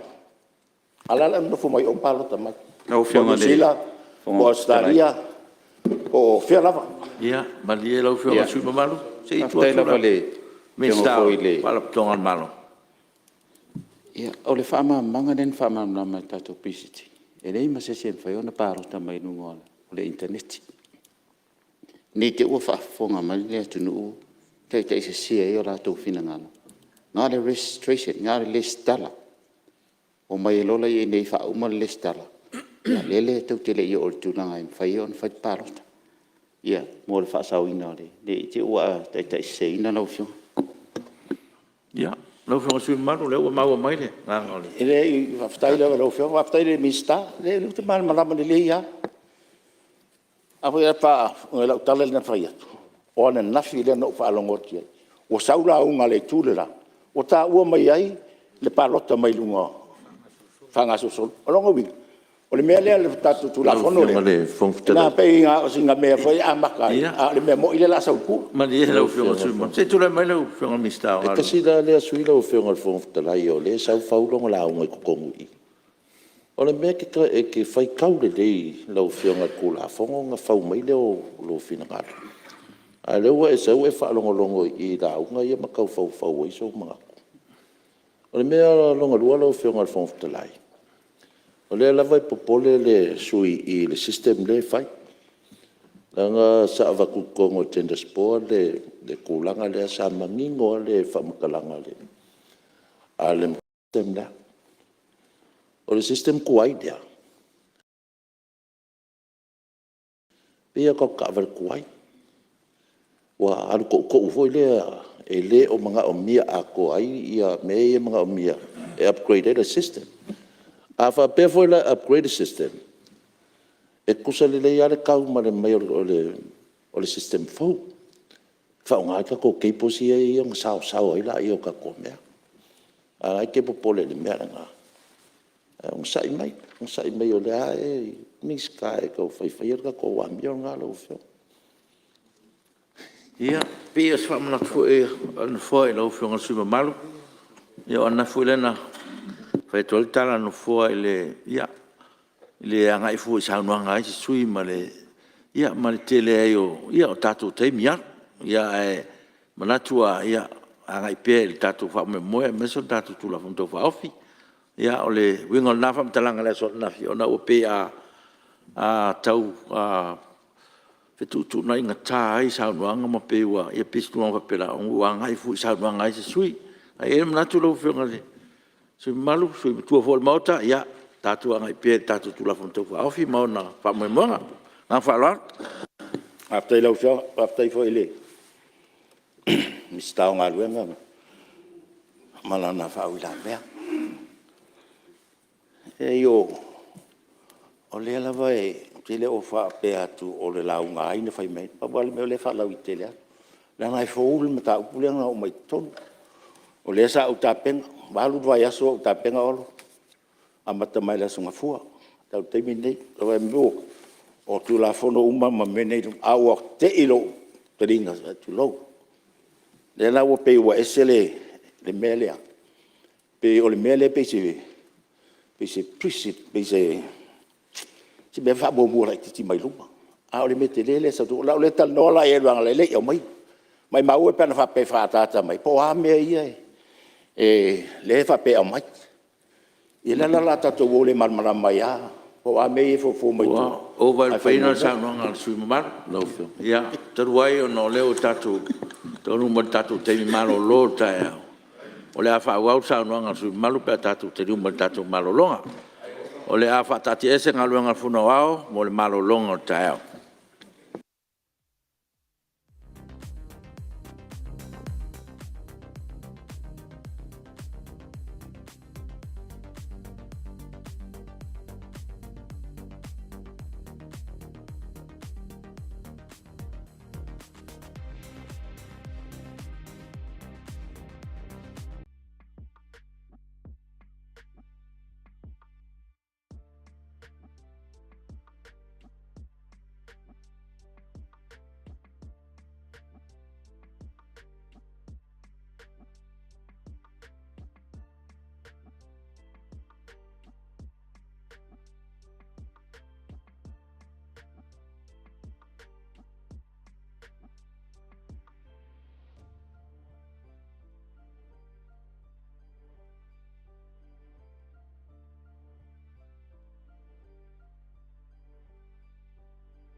O te whasisilatu a toa mtaria nei tau manga le whono au whaitu la whono.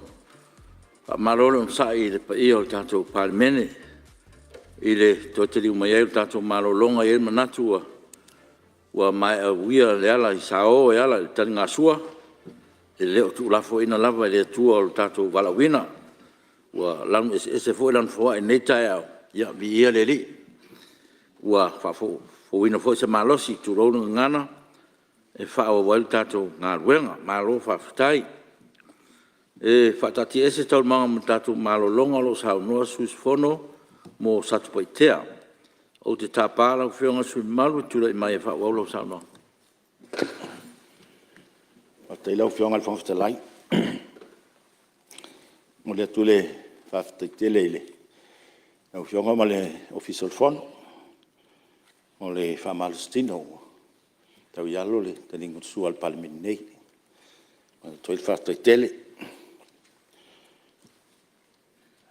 No whionga le whāwawarau. Te whi whātalo whātua I sio tina. Ua ngalo ia tia o langa o lai matamata mai Christchurch. O tango kilo kelfongi. O yele text mo kwa le me ali lo matua po la me o le fatalo fatwe te talo pa mam. O ni lo singa ngas. O se manatu lo fionga. Pe o manatu wa o tele na fa leo. Ana me ani sa o atu atu ngalo ele uma fa ele. Ia o katu system ma. Le o la tatu se ia. O no pu o time. A le tele o me tau ona sila ia. Ia tu watu le fatu joanga ele komsina malato tanga luenga. Wai logistics o le swinga lea. O le mena lau te poleai. Le lau tele o mea te tau ona addressing system nei. Wai le se system e umolo whainga palota lea la asau ona umalea. O le si foi lusfu tau sanga pe a tatou alurua i. Lea sa fatu sa mai e nisi whapea ia o tatou ta avale o tuai. Tatou e sus tatou ta avale fau. Ia e aua i foi lau ngata tulanga na. A whai o lea ngale ta avale. So ta avale fau, so ta system fau. A matuli foi a fatau so ta avale. E te halu mo ai po lato ngata avale. Pe fitau i lo a inga le to ngata avale, po se ven, po se tu doa po lalo. E fitau i le mele te mana o ai. Io e. Pa pena la system ta tu tilo iai. Ina ia au nga ma umilo nga sustainable system i tatu whainga palota. Pe na whaatu mana o mia lava se swinga atoa. O le tatu whainga palota. So it becomes a reform o le electoral system. Ina i au nei to tula e mai whawhita ulu. O lo iai alo po lenga na le taimi. Le o uti le taimi. A o te lei o mea leo te ta tau ona address o ma le system nei. O ta vale fo ia le fatau so e ki alu mo test drive. Ia bon sa no isui. Mai mau a pena e se system a pea. O le system le fa o ngai o mata le lei a to le foi na o mo na koleni el ta to fa ngaruanga ia o wanga va u. Wa le la fa popo mai ai si ngaruanga i o le stal. Te le la resources for it tau ona na mafo fo ia. A bese la fa ngaruanga. Ia o le hardware o le infrastructure ai fa ia. Le fa pe nga solo tua i fona fa vai. Ia te taunta pe nga le lei. Le o atu tua yo. A fa ia po le alfi ngalo pe le stala online mai i fona fa vai. E tauna ia le infrastructure i tonu o office fona fa vai. E ma fa ia ona la tu fa ia mai al tu langa le. Pe a fa o ma fa fonga na. O wa ale ai. O longo ngai mai uma i. Ia la tau te loa ia tu langa yo o ia. I masina la le Oktober. Ia. A tau te loa tatu no tu uma me se o verso mulimuli. O tatu titilo fo i men tupule. Tau sanga o tea. No tama le pe la le fale le tumu tangata. O fautuanga e watu le na le fionga le minsta ma le komsina ma le tumu tanga luanga. Te sila toa. A fa na wa ile system na fa pe o. Na uma na develop system ai company mai fa fule lei. Wan tau fa no o fa pe o tato wa system e fa ia tato. O tulanga na sa ia lo fa tenga. Ele improving in the system develop tato. In met telefapea. Ni met telefapea. Ai fa tuanga lo fionga le mista. Al fa o mautino. Wa le lei atoa. E lango suine sa petea. Apele tu malo. I tau whainga fau. Na ia e tau whai ai. Ta tia ia tu la fono lea e. Si tātou. Tau tano ai fwoi pia. O le aso e mai tu tonu. Au. Bene o le stala ia ma. Ia. O le nai watu isi tu o lalo. O le isi tu langa le sa u tau fwoi le aso lea. O le tātou national ID. Fwoi lea ua. Leu pasi tu la fono. Po fea connecti ai le lua lea. Le registration lea e fai o fingerprints.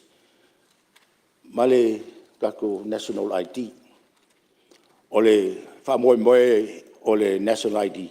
Pauanga lau ID e whaanga. Le toi ea sisi mea. Te le loa la pe wa whankoneki mai. Ia, tai loa eo iei tono system. Asu o se papolenga ngai tau. I te fau SR system, the national ID. Le o tele tupe ma waru ai. Ai tu lai mai fo ile fai ngā palota. E fai fai asela to wa ai ti. Mo mela tau palota. O te fita atoa la le pepes. Tasi ale ai ti. To rule them all.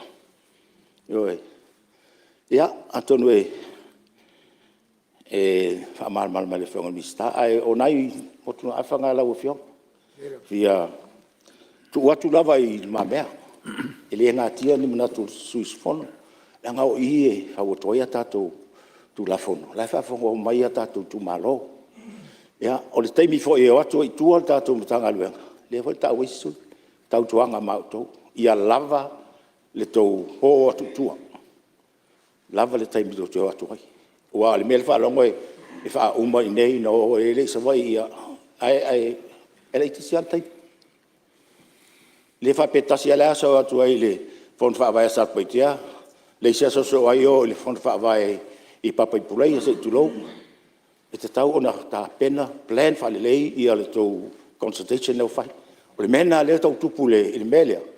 Le lava consultation. Il system folia. Mele le ia le ngama tofina watu. Ona mau te le mala mai. Ta tau ona fai se consultation. Ale mtanga luenga ma le Palemene nei. E fai se committee pa Palemene. E o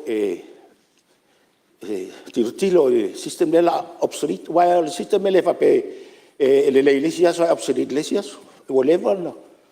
Whatever na whanga solo mai. O tau whangai loa mtanga luenga. O le sako system to tasi tau sang. Pe to rua tau sang. Whangai oi loa. Pe noe o mai teimi nei. Ia o le tua iai ase pisa ua. O uma manatu ma o uma whanga avatu fina ngaro. Ina ia whau oli tato system whau langa te le. Luas fu tau sanga leanga ele system la. Ia lea la sui. Ioi. O le na tu na lo suita tanga na lava se tai mitau te man mala mai ele ila se fina ngai fai pe alfa pe fai to ai nga to ai nga process le na amal mala lava ia suisful ele ia se mela tu lai to ai ma fina watu na o fionga o le foi ele tato tanga malo tau bana o foi ai le lai titi o tai bile ai le la fatino I me umane te yo ya october to song fo mo no tu langa se le atau no address ale foi ele tato tanga malo ele tau mate e afia I foi il tanga luanga le po le lua tolu vai aso le a tatia il fai ngol tato ai o fai ngal ia wale tato tanga malo tele le fai ia tati fo na te me le la avesi. Have we got time to do justice to this new system? And it becomes a system that has integrity. Mole anga iluma. Ia matua tu lai mai se system ia le lei whaunganga, le lei tape nanga uma. Ia whango se suinga le lei mo Samoa. Ioi. Ia lau whianga whangwhatai. Ia onhai motunga awhana. Te le naisi mei au umano. Alo. O sa no e si sui, fa te le mo le avanoa sui sa paitea. Ya, man bia ta tu fono. Alo. Paftai, malo tano, malo fo sa no la ufionga le. Su malu ma sat pitea. Ya, paftai mo fa so, ma se fo tu lalo. Ya wala wala nga ilu mo tato tu la fono to fa ofi ma fa mo mo. Mele malo paftai.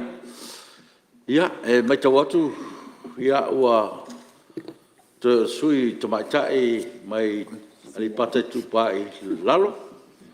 Ya. Ona totlura la no te te le tuangai. Ya ole Itali tatu. Mista. Ya, tu le mai man. Ya malo fa tsaila wa fionga mo le avanoa. Ya ai mo lava ya on fa malu luat fo la wa fionga. Ona ole le fa malu ina fo yo la e ne yaso. Ya ona ole le ai fo asesi o sawa ina ne tina. Ya leve o tama sanya ya. Ya ai fa tsai fa malu luat tu ai la wa fionga. Ya fa tsalo fa tu. Ile malu le tato Palemene nei la sungal la wa fiongal sama itai Palemia patalo fats foi la wa fiongal pong salai yo sui Palemia ya Ministerial kabineta ya fa pele mamalu Palemene nei whaatalo fo ile tai o le nei tū, sui tai. Ia o alim tamai tai whai pule.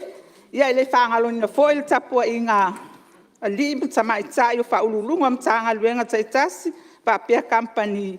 Ia male malu le tatou atunu o mwhai ona tatou iai whaatasi lalo ifo nei malu nei tu lao le aso. Ia ele whangalo ina seo tu malo, tapua i mai ia tupu mai o seo tu malo, sungai whawhiangai ngau te akono.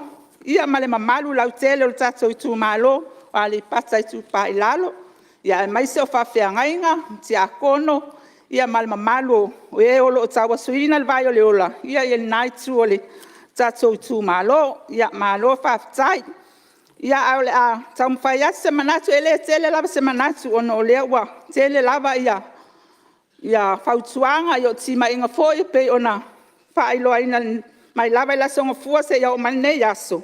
Ia e mati ai fōi ma teu teu wail tatou tu la fono pe ona whaailoa ina. Ia pe fōi ona iai le tatou system fōlea pe ona tatou tala noa ina.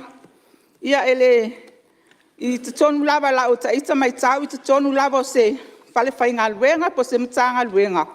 A iai ni swinga fōwe e iai e mua whaile trials. A mata se whaataita inga po ni masina ia po se la lava le ume whai ai. Ia ona whatua pasia lea ona toe o fōile i te tonu toe ilo. Ia ma watu feedback i tangata sa whaile trials.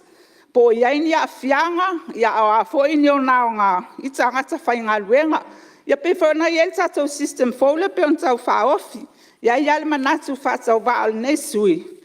Ia a mata si tatou trials i te tonu lava le tatou atunu. Ia ona uma leo le whai ngā pālota, ia ona toe ilo lea. Ma watu fōi ni feedback. Ia e mai sei la tau sui tau wā, ia male mamalu ala tunu. Pe iai se ao ngā, po le a foi sona a fianga i sui ai mai sai la to le a o tau vanga pa lota wa le a telefone fai tion na sui le system ia fa pea ia ale atunga lunga na nei sui ia o teu nga ma mea ia le o sa no le fionga tamai tai palemia ia le a to tilo ia i nisi teu nga ia manisi me le a to fa pea ona to teu wai nei tu la fono. Ia atonu foi o le whaamamai no le lola mo pālota ono o le sao ma le whaamaoni o le whaamau ngai tonu lola pālo. O ia lo whaamoe fo iai ma whaalango iai no 49 te tonu o le Palemene. Pe ona iai le 10% ia o le aso o toa foi na o whaamau ma le i tonu o lola pālota i tūmālota i tas. Io ina foi o le amau ai sei unga mo no fo nei o tinai te tonu le Palemene. Ia ai o le au te lenga o tatou whasoa ma tatou manatu pe o na tatou whasoa i ai mai lea songa fua se pa il nei aso ia lango ina le nei sui ia le suinga le tatou system ia ai maona te unga. Ia ai tu atu pe nai tu lewa tatou whafongan saunua le tamai tai Palemia i o le ato e tilo i ai. Po le aso na te unga. Ia ele tele se tala nei tu malo. Ia ai mo le atu whaftai tele lau a fionga ni. Fonga whatalai. Man ia tele lava nei aso mon tawal manga. Alo. Tai. Alo. Tanoa. Malo kusau noe. O fionga sui mamalu. Ia o sui o tina apta mai tai. Tatu tu malo. Li pata tu pai lalo. Malo lava whaftai.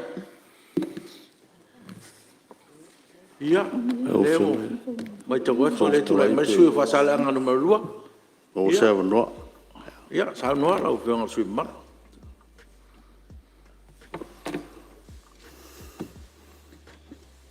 Lau whionga le whongwhitalai au te tūla i lea tele manami ngā e tau wai, tali sapaia, ne ewa no wha auro, whai e se manatu o watu la Fonotaga, ia e mase fo i o le tapua i ngā seo utu malo. O te taofi o lea ua mai aona e saunia le talo e whaaftaia le anga le lei, tātou tamai le langi, ia mawala au lialo na nganga e soasan, ia awan whaatofala i ngā Palemene le nei aso. Ia, o te manatu foi, o lea ua mai aona e pae lango pa ia msa wale tapua inga Samoa e lua, ia e whapea foi le maota, ma le Malae i Tiafau nei, ia ma Samoa o poto i lau saunuanga whaafeiloa i li tae o sola. Ia me se fo i o niso sui mamalu Palemene wa mai ona sau noa. Ia ma ole a le te o iei se leo. Lau whionga le whongwhtalai, ia o te tūlilia i le tō ai maniti tino i pisanga. E whaingata ta pua inga sio o tu malo pele. Whaasale le angalua. Ua le ngata i le paia maulunga. O loa lala mapapa au tonu nuu maa whioanga. Ia o sio o tu malo. Ai whapefo i la tau o lo whafongfonga ta pua i mai. A tunu e mamau. A inga wo mai pele. Ia o te whatalofa. Ia ma ofolo fatu. Ia o tūlanga whalupelupeina. Ia susunga i whawhengainga mo latu whautua. Ta māmatina mātutua. Ta pāu mo whaleu polu. Whaletua matausi. Sawao maunga whapai. Ia teinane le malosio le tu malo. Se ia o lava i whana witi. Ia o te ofolo fatu ma whatalo fatu. A malo le wholau. Ina ngi maa. Ia whaafteitele le tāpuai. A vea fo i le nei avanoa o te doi whapai malua tuai. Tāpua inga. Se o tu malo, ia ono o tūlanga e peo na moli mawina. Ia ilungo le ea. Ta wailu tātou tu malo. O te wha malu lo atu. O te tau talafo i mo le wha aloalo. Ia mau wha mauti noa i lau tāpua inga. Ia e le ai. Le ai lava ni tupe al tātou tu malo on wha o ngā sepe o misi. O te matau le tua, ia malana wha amsinonga. Mo loutou silafia, ia o saso le vaiaso nei, ia o le a maua tuai lisi a vaenga le tātou selendi mo le whauwino tātou ploketi. Ia, mo ainga umai le yo, ia il whaasoa mua, ia o loutou avnoa nei, wha ngā soloane le tātou ofisa e vai le sunga le li pule, e malau whainga luenga, ia e whaamatu watu, ia whaamautu, au tau oka, ma molitu inatu I whale o loa o tau whitwhilia. Ia awa vaenga mna o mia mo ati nai. Ia, ai teinane fo ia pili a onga le whanau, ia ile NUS mo le kuatalua na tea nei. Pai al tātou komiti, fon whawai malau whai ngā luenga, wha mālo ngā lue, wha mālo le onsa. Ia, ele o toe, ma mau fo ia maua sef soa soan, ia, mo o tou, ia, wha mālo le tāpua I ma le onsa. Lau whionga le whongwhtalai e pu lava nei manatu. E langolango ai tu la fono le whionga I Ministerial o whainga palota. Iona I tu tau ai I le mai tau al nei usu ngā fono. E te tau ai o na pasia ma langolango ina. O te mai tau ua mafuli fina ngalo na maota e langolango le tu la fono. Ia, o se tu le leilea I le mai tau whaafongafonga le atunu. E te tele a pesenga, ia ai matua lava I le o. Ma lo whaaftai le silisila wa mau. Ia wase manuia o Samoa. Lau whionga le whongwhtalai. Sa au ta pena au te talatala noa atu whaafata oto I le tai aula nei a watu ese manatu. Ia ai ono le mai tau tātou taimi. Ia o le a la whaiakunga la whaka oko le kas. Ia masina o le mai tau ia nei tu la fono. E le whaata oto o lai tu spaia. E whaatau le suau. Fe mai le tala whaata oto. E le mawhai o na utuina le suau le lei po le suau fo. I se whangu pa utuai. A wā o le mea tupu. E pā. Whangu pa utuai. Se tulou. Ia. Lau whionga whongwhtalai. O le mawhauwhaunga nā I le vaenga o tātou tūla whono peo na tātou talanoina nei. E le mawhai o na tātou e tele I o lui tau ma requirements. Masuinga whau le tātou te mana na o mo le wha le ina ato le tāpenanga mo le si whainga palota. Ia, alea ua manino lava I le whaafonga le mauta ma le atunu. Ia, ua obsolete le system. Ia, it's dead end, mo tātou. Ia, o le mea nai tupu, e le mawhaio na tātou tu ua tātou new requirements ma swinga fau tono o le system lea ua obsolete. ia o le mea na e ono o iai e pā ai tatou system tuai le i pe a tau whai e whaofi ia new requirements ma suinga fau ia tau whai e whai ia e au fia i mana mea leo le wha maina o le lolo o le lola tūlanga whapena i le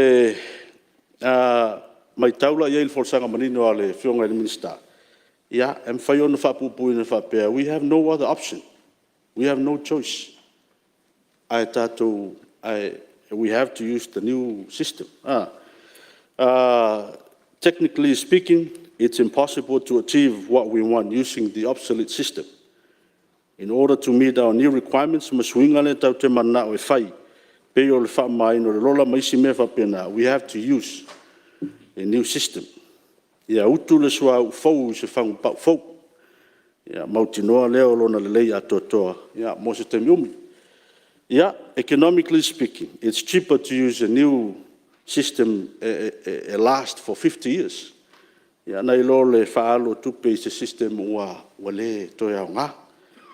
Ia o le tūlanga i le online system. O se manatu pupu lava. Ia o te whaaftai o le ua activate lea vaenga le tulafono pe ona tulafono lea sa iai le o te siva o le nganga fo ile le tilo iai o lea ua whawhaingo fie ia mona i o tātou tangata ia tunu e mamao ia ona le stala mai o lea fo ua e le ngata i la tau ia tunu e mamao ia whapea fo i tātou atunu i nei whawhaingo fie ia tūlanga e pe ona iai ia lua ia o se awala e wa tātou tali atuai e amana ia fo ina yo tātou tangata ia o loa o mau ia tunu o mamau e whaingo fie la lātou le stala ia o i fo i e atangi ai le alualu lumo le tomai malanga waa waiai i tutono le tātou atunu ia lo ma whanau le tātou atunu ia pe ona tātou whaalongolongo ia i le asong fua, ia ma moli mauina foi ia to mai foi wa ia tonu tātou official whai ngā pālota ia i la tau tau whai develop ia tātou system. Ia o le tūlanga le taimi, ia sa unua manino al komisina o whai ngā pālota. E amata ia perila, pe apasia ni tūlafonu, wha mai a ia iulai. Ia ona toi alu leo le sila tō tāmilisanga. Wha mai a ia optopa. Ia i lau la fo i tautonunga. Lai lava le taimi e a fo i whata moem wha tūlanga ai la tō ngā luenga wale. Le wha moe. Ia a veo tātou me te teo la tunu. We must have faith. E le mwhaun tātou wha msino ina le rumana. E tau on tātou savavali man wha tua. E le tala whai mai a oanga i atu le whanaunga Israel, ma le atola au o le whengainga. E meina tau atu i le vai fo i leo Yorutana, o le folfolanga le atua, e la tau te sopo ia le vai le Yorutana, i lunga o le ele matutu, i le whamtalanga tu stala tu sia tala. E mai e le ima whaina vai luaina le vai. Se vanga nā lava ua papai ma susu vai o le whanunga Israel. Mea nā laina mafua ona. Tau whapena se langona. Tau ona e le mwhai on tātou roa lei. Ma isi fo i mea i tu atu o le. Ia pe a tātou le la i luma. Ma tātou anga i luma ma. Ia o a fo i tūlanga e o te iloa lava mo o tautonu. Ia mwhatu atua i le atua. Ia ua ta pena ia le official whai ngā pālota man komisina. Ia i mea umalava e ono tūlai mai. Ia lau whionga le whangwhitalai. Ia o nei manatu nā wale le tūlafono. Paulava le o nei fesili ia mo le tūlafono.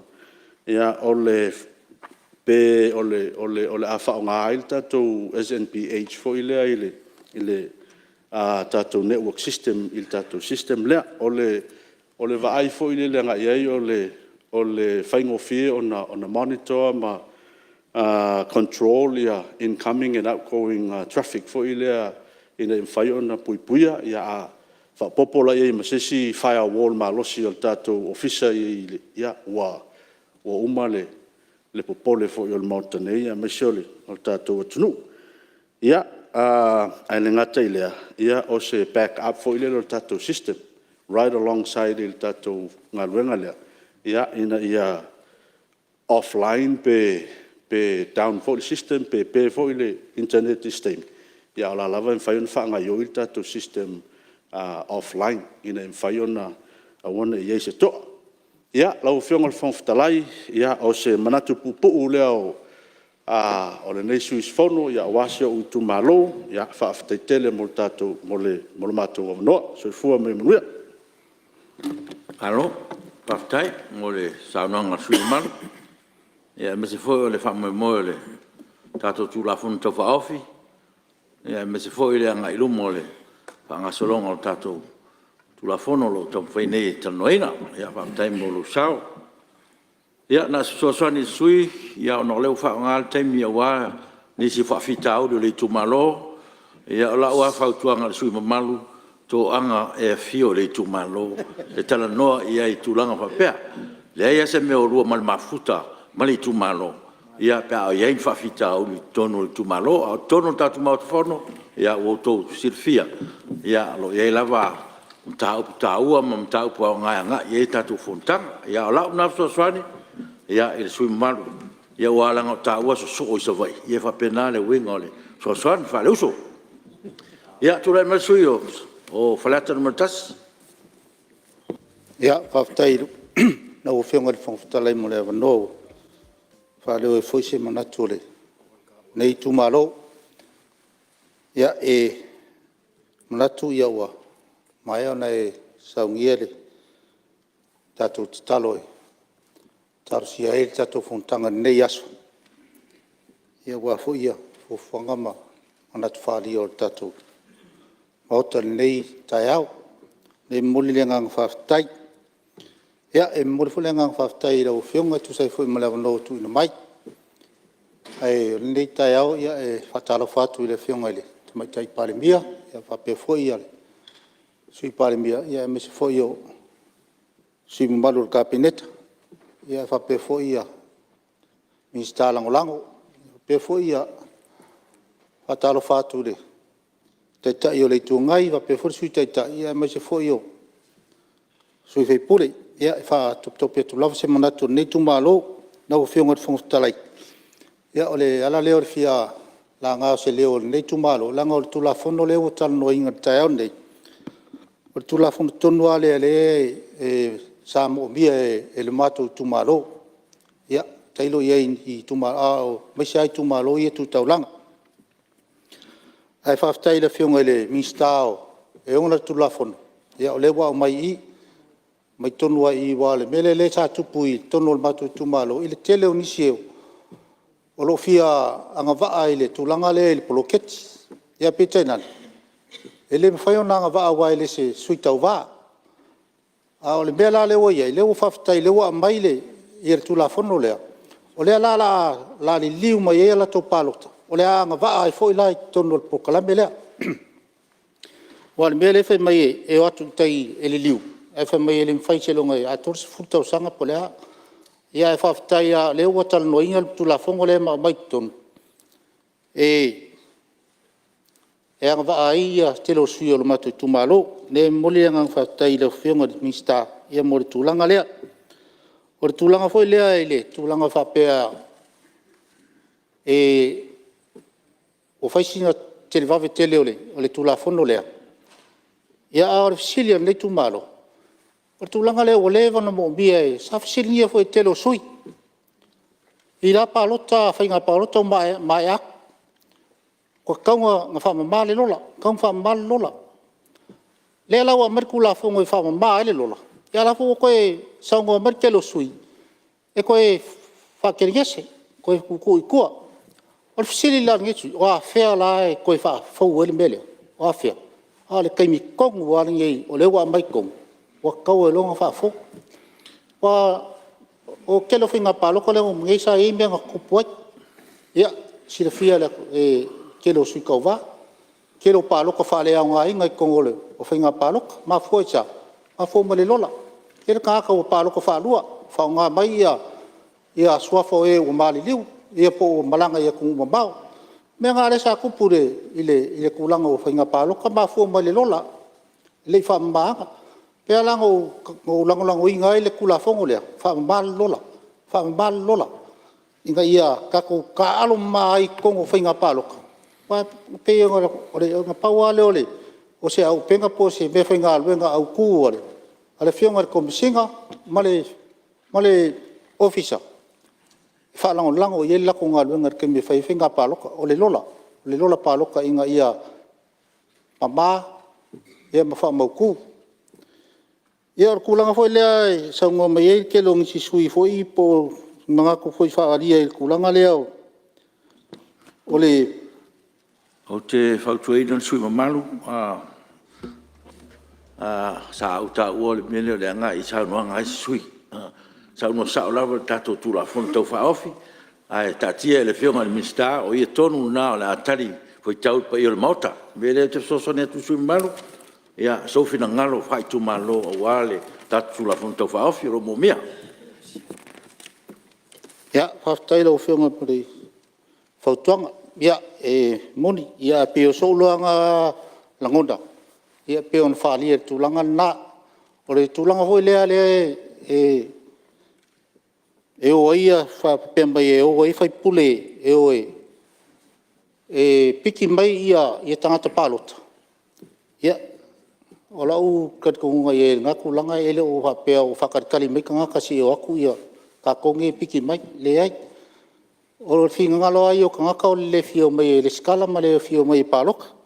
Ai alanga o mai ka ngaka. Ia o leo fo sui e piki mai ka ngaka. A le mea ia leo ka o ka wharkula whonga inga ia ka whia ai. Inga ia awanga i koe pikia mai a ka ngaka. Ia wa le mea ngā leke le inga. Nga umawhai ngā pāloka. Ia ea ngā i whamsingonga. O ngā o langa sori kula whongo. Ia o se o so ngā mangaku i e kulanga rea. Ia o kulanga foi i le kulanga i le lava ka penga o le ofisa o le komisinga ma le ofisa o mbalu i le kulanga i le whawhawinga o le lola ma le kulanga le o le system fau lea o mai onga. E lo karikongunga e le keke i fau le kulafonga fau le e le fionga o le komisinga ma le ofisa. O ngā ua mafua sia wa lava ka penga i ai, wa lava ka penga. O lava ka penga le ofisa i kulanga lea, wa o le me mongi ai e pe anu mo le kungu fo le si kau ai, i le si kungu. I le whapea la kau mai lor kau ala whai oso lo kai au, le ai. E fua le lei ma ka penga le lei. Whako a whakingo e la e lea. E wa penga umar kulanga lea wa leo ka penga i e komsinga ia ma le ofisa i kulanga lea inga ia le lei ako koa ia kulanga o kako whainga pāloka. Ia o le kulanga fo i le peo fula lola o ka ngakai pāloka mai whafu. Ia e lo kar ko ngare wa le whapea o le whaingu melai e se lau vars fulu. Ma li e lo whainga sui marse tu atu la no e le whionga mista ngaulang tet. Si ia me sau soa ni no whionga mista. Sa mga koe o ke le whaavlawe e si le lo whaavlawe. O le kako kula fongo le o suinga o le afia si o kako ka vale lo whionga le sui miska vakul pa i o le mauta ma le whafonga le atunu. Au ke roa e se feifo ia lo whinangalonga inga e se au mai le kula fongo le ke a kungaluai. O kakarangoa ila ia e whaingo fie lava o wakia umarga o kaimi. Ai paual me pe ke o e suira fe o ka va ke o mai pe de suia ka consistent e mal fa lo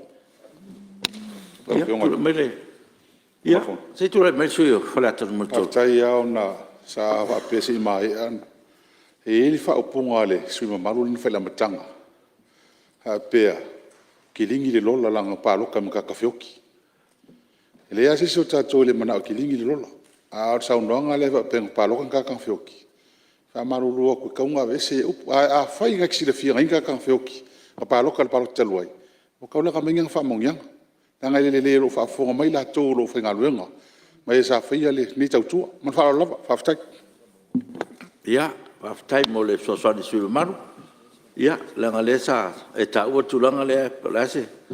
Le sa o lau saunoanga lau whionga sui. Ia, lau whionga whangtalai, ia langa o mea sa o whalongo ia i tūlanga o whinga palo. Mua. O le tūlanga nā langa sa. Tia fia lau whionga sui malu. E le talia mea whalongo. Na o mea na wa aitino. Ia, tau tuana ma lau whionga. Ia saunoanga e whapenana. Whamanino. Tūlai me lau whionga sui. Ia, lau whionga whangtalai, ia o te whamoni le saunoanga le whionga mi start. E tūlanga lea, ia, whapopua tula se manatu nei tu malo. Wa langa o lea wa tatu taloi na ia whafou ma mea. Ia, o lo soula langona. O te langolango inga tūlanga o le whafou o le lola. Whafou ia le system le la whaongangei. Ia pia o kako whalonge, ia lola fou, system fou, ka wale fou, ka palaika fou. Me uma ia kaunga whafou, wale nganga le pe nganga. Nganga whangale ale. Ale insinia fika vale mechanic. O le lako mechanic amaile. Amerika pale kor ka vale honga le suparu fa alu suki. Ya e fa inga alu ai. Ai le umi. Al mera nga le o ke lang lang oil kulanga le inga ia. Suit finga ole system fole fa yel ka ko finga palok. Ka ya wanga i koe kupula i mei kulanga ia. E nga fa lia ngi sui. E wai o le kulanga nga ia pe o so mga ku nga i lo fionga i talai. Alo. Ka le o koe se mga ku ole. O le ngei sui ia e pe o na e sau noa i na i whawhita ule o tumalo ia mone lau sau noanga ia e pawale langa le wangi ngai luna le ea ia le tūlanga i whale i le nei tumalo i luna o fisa au tū ia pambul mole le e se wharinga ia e leo se whale e au ninga i le tumalo le o le whale o ne whelela ia e pulea whelela lato whale ia pe whiwhatau pe le ai ia o tūlanga na iai a tūlanga ia o tātou tūmalo le o lai solonga le leia mea uma aua tau te papole o le ai e tātou iai ai ta i kāre kako o fisa e lo suia te simeo kako iai o lai ai kā ia peo sau ngaku ngā e whaare kuru kako kangani e kai au ia mari i or kako mauka ia mari whaaloara whawhtai ia malo whawhtai mo le sauronga ia mesiri leua a ngia lo whinangalo ia me se fo lau so sani mo tātou tu la fonto fa ofi ya malo wa fa ya wa ma tawatu wa ma sa no le tatu mauta telefone o Ministerial lango ya oi ya te tu lai mai le ya fa malu watu sui o ana lofi numero 2 ya tu lai mai lo fiona sui ma yo e lo fiona ai wa tula ia tulava i le ava ma le whaaloalo. Nganga le whawhitai, maua le ava noa le nei tūmalo, le usunga whono. Ia se awatu fo se motu ngā awha. Ia awale, le tātou tū la whono teu taule. Whai ngā palota, ia pe o ngā lumamu ia nei mota. Ai au tele i toe tāla i tu au, pe toe teilia tu la whanaa. Au atua au mafua malu. O lea ua mai au na e susu i le whaasolo, ma e whawhatu le titi. Au ana u whatu lima. O lea foi ua mai au na e whana leu, ma o e whafuata foi le tau le tua. Au ale whawhenga iai o le tua ma o na tangata, vi ia le tua whawhitai. Ua o se langona i le leitu la o le aso. Ina ua tātou tala noa ina le nei vaenga o le tū la whono. Mai whapea atu me le anganga o le whaaloalo. E lango ina le nei tūmalo. Ma le nei isu ngā whono suinga. E lua vaenga tutua, lua vaenga tā ua. O lo whapena o na whamatalaina mai i le tātou tū la whono. Ai aunga lava i le mea tasi o le resitala. Mumua. O ala whamaumaunga po le new system. O ala whamaumaunga fau tā si alo na tā ua. Malona au ngau tū, le accuracy, o le sao ato atoa o wha maunga tangata palota. O le mea le langolango inai, le ato fuli atoa, o le ala wha maunga tuai, e pe o na tātua anga i mai ai, i le lua se fulu tau sanga taluai, ia e pe o na maua. O i, e iai le pui ngā malu, au tautu wha maunga. O nei iai le mea na tupu, mai o te tautala ma le wha maoni, i vaenga tau sanga, lua whainga palota, ia o ngā lua ei le whainga wha palota. E i vaenga na tupu ai, e le lau taltanunga o i lesi vaenga ua fō i ai nei whawhitau lia. E iai are tangata ua sui whai. Awa fō i teimi le ele i meisea. Ele i whaitai tō lua, ele i whai ainga. Matai. Ai meisea. Le tau sa ili atu i leata. E matua i e sea fō ringa i e. Ma fō ringa lo i leata. Ma fō ringa lo tangata. Ia ona apa lea i le leisi vaenga. E wha mautino ai. O vaenga ia. E ai lo tele tonunga. Ua mana ai. Ma ua tala fitau ai. Ia le nei suinga. O le whao ngā ina o seisi ala. Wha maunga fōu. Po le kako new system. O le vaenga lo nulua. O le online registrations. E lua vaenga o le ta i ele mawhau. Ua whaingo fiai o na whaatino le le sitalaina o tangata e fia palota. Ai misa tātou atunu o lala ma papa au e whafo. O le whaingo fie. E whapea fo i tonu tātou atunu. A tātou mai tau i e fo i whatia o sola i lātau sanga u tuana i atu.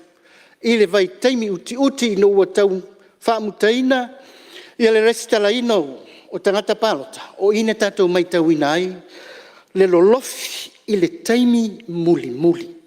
Ia, ona o mawhauwhaungai o tangata tātou tulou. E pea o le taimi muli. Ai o loo manatu.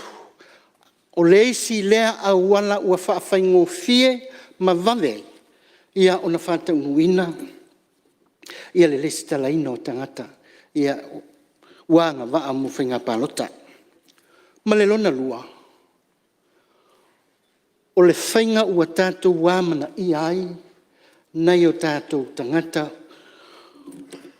O loo whapena ona ai tau malele. Ma tautua apa mai si o tātou au tunu. Ma sa saa mai le tamau ainga. Ia awa lava le atina ino. O le anganga lea. O le amana ia o le lātou tautua. Ai i le whaatinoina o le lātou le stala. Ua maua le awala whaingo fie. Iwi lava. Iwi lava ina ua ta oto. Ia lea whainga whaavae pe o na iai. Tausanga ua sola. Lātou whainga palota. A o lea ua tatala atu. Ua tatala atu le malosianga. Ma le whaasoa. Ia i nai tau tai o tātou tangata lo whapena na. Lalam papa au ia tunu i whafo. Ia, pau au le whautuanga. Pengat whamfutalai, e mo se avanoa. Marie, rau whenga suma malu, se i tuatu le avanoa le. Ia, o le ale. Ele ia se whalablave o tu samau le laula le muenga. Io nei mea e fia whaamalamalama le sui. O na le whai mai o maua i le avanoa i tatala atu i tangata i whafo. O le ana tatala le avanoa i whafo. Ai a fifio mai la e le stala i nei ma palota. I le whapea pasia tu la fono le nei na whapele o le amo. O le ana tatala. Tu langa foi le vaenga sku toru vaenga lua. Le foi sa tatala i le stala mai o tatu tangata i whafo. O le system le o le ana iei o mai le interneti. Ai pe o polenga suilanga le usau noa o le a tatala mai tangata. Le ai, o le ana tatala le tatu malu le atunu i whafo. E a fifio mai la, e o mai la e le stala i nei tu malo ma i le tatu whainga palot. I le whapea na te ena. E taun whasa o isau noanga le asui mal. Pabne mole lau whionga whangfutalai. Ia, te sama male. Whangfutalai. Tulai mai lau whionga ministerial. Alma tele. E o me fo i e fia whamalamalama. sa tatala ai le tatala atoa. Sa tatala mo na o i lātou o loo awhio i whafo i ngā ruenga wha malo. Ia me se fo i ngā ruenga wha tamaiti a onga. Ia le ala sa alu la unga le whionga le whaipule. Le o tatala. Ia mo i lātou e mana o e pālota. Ia ma le stala. Ai wha maunia mai nei Samoa. Ia peo le whasa onga le lau whionga nei te ua. Se. Ia, talpo maua mai sui malu. Mai maunga soaswane na minsta. O le vaenga su tolu a whaitau le vaenga lua. O le vaenga su tolu. O le asa tatala e le stala mai maa palai mai internet. Po ilunga le sotainga. I le komisina o whainga palota. Lua. O le asa whiwhio mai fwoi malu o le atunui. E o mai i whafu atu Samoa. E o mai le stala palota. E le whapela na tāpuni ai le whiwhio mai le atunui. I whafu atu. Le asa tatala. E pe o le ia tonu tu la fono le a luota siva family mole. O le a ele atuanga atotoa pe asa no minsta. Ia e fa pula tili tulanga le mal vai liu le tawa fo fa la ver. Ia tawa fo fa na tu minsta. Ia ala ta tiatu de fiona minsta fa manino atili tulanga le. Si tu mai la fiona le. Se malu e fa walo sa no. Fa ftai la fiona talai. Ia. Whaingofia le vaenga pe sa tau muli atu ai se langona. O le upu na o whaongaina, whaingofie. Whaingofie o na whaatino mai le stala o le whina ngalo. Le a vea ma le tangata palota. Ia le stala. Pia o le aungane o le whamanino atile ai ia se langona la tau muli atu. Ia, e le o se tau matau au le langona le na. E fua sa unua la fionga le minsta. O le anganga tonu na, o le winga na, o le talatala. Ua anga waa le stala o ween sa a onga wha pia fwoi mai whainga luenga o no mau sa mo. O inane sa anga e tuai ua tala atu la itua. Ia le anganga o le wha moe pe o na tau a watuai le anganga o le whaingo fie. Ia o na le stala mai e tatu tangata. Io lea, ia. Le anganga o le whaafitai pe o na tau a watu sina whautuanga o le security o le kako system. Access tangata i. Ia o inae a fiai. Ia tātou whamaumanga ia pe o na mauai. Saunuanga fuerta o sola. Ia o na iwaenga ia pe o na tuatu luma le tātou mautafono. Ia e lango inai. Ia le tātou tula fono teu whainga palota. Ia e pe o na lumamia nei whaftai. Tele lau whenga whaftalai. Ia whaftai fo i mole. Whafonfonga mai a si o mātou tumalo, ia i le tātou leo, ia ua umana whaali luma le tātou mātou. Whono malanganga le whaalalo whaaftai. Alo, sao noa i lau whionga le. Suwa malu, wa ana lofi numero tolu, ia whaaftai mo lau whaasoa, pa se fwoi tu alalo, ia mo le whaale atili, o le tātou tula whantou whaofi. Ia, leo mai tau atu le, ia whaau mea ia, ana lofi numero lua, ia ona ana alofi numero tasi. Ia na so mai lea ma ngā ngai whamonga numero lua. Ma alo whaftai, lawa whionga le whangaftalai, mo loa mnoa. O te tula ia i le awa ma le whaaloalo le nei vaenga le aso. Mau whaatulou le pai o le mauka. Mau whaakalofa le pai a maa walunga ngai aso le awhio lawa whionga le whangaftalai. Le awhio le kamai kai Palemene ma le kāpeneta.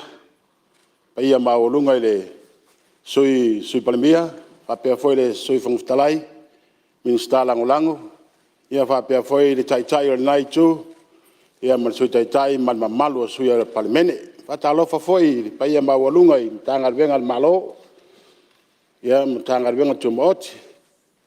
Ia whatalofa foi, pai a o le atunu, whafonga mai sa monei, ia ai mai se foi o atunu mau. Le whangaloina foi i whatalofa i la malu al malo. Wan masiofo ia whapea foi le sui o le fono sui Tofia. Mal wharitua ia e mese le fio le whamsinsili. Le fio ngai presidene mal malu ori in whamsinonga.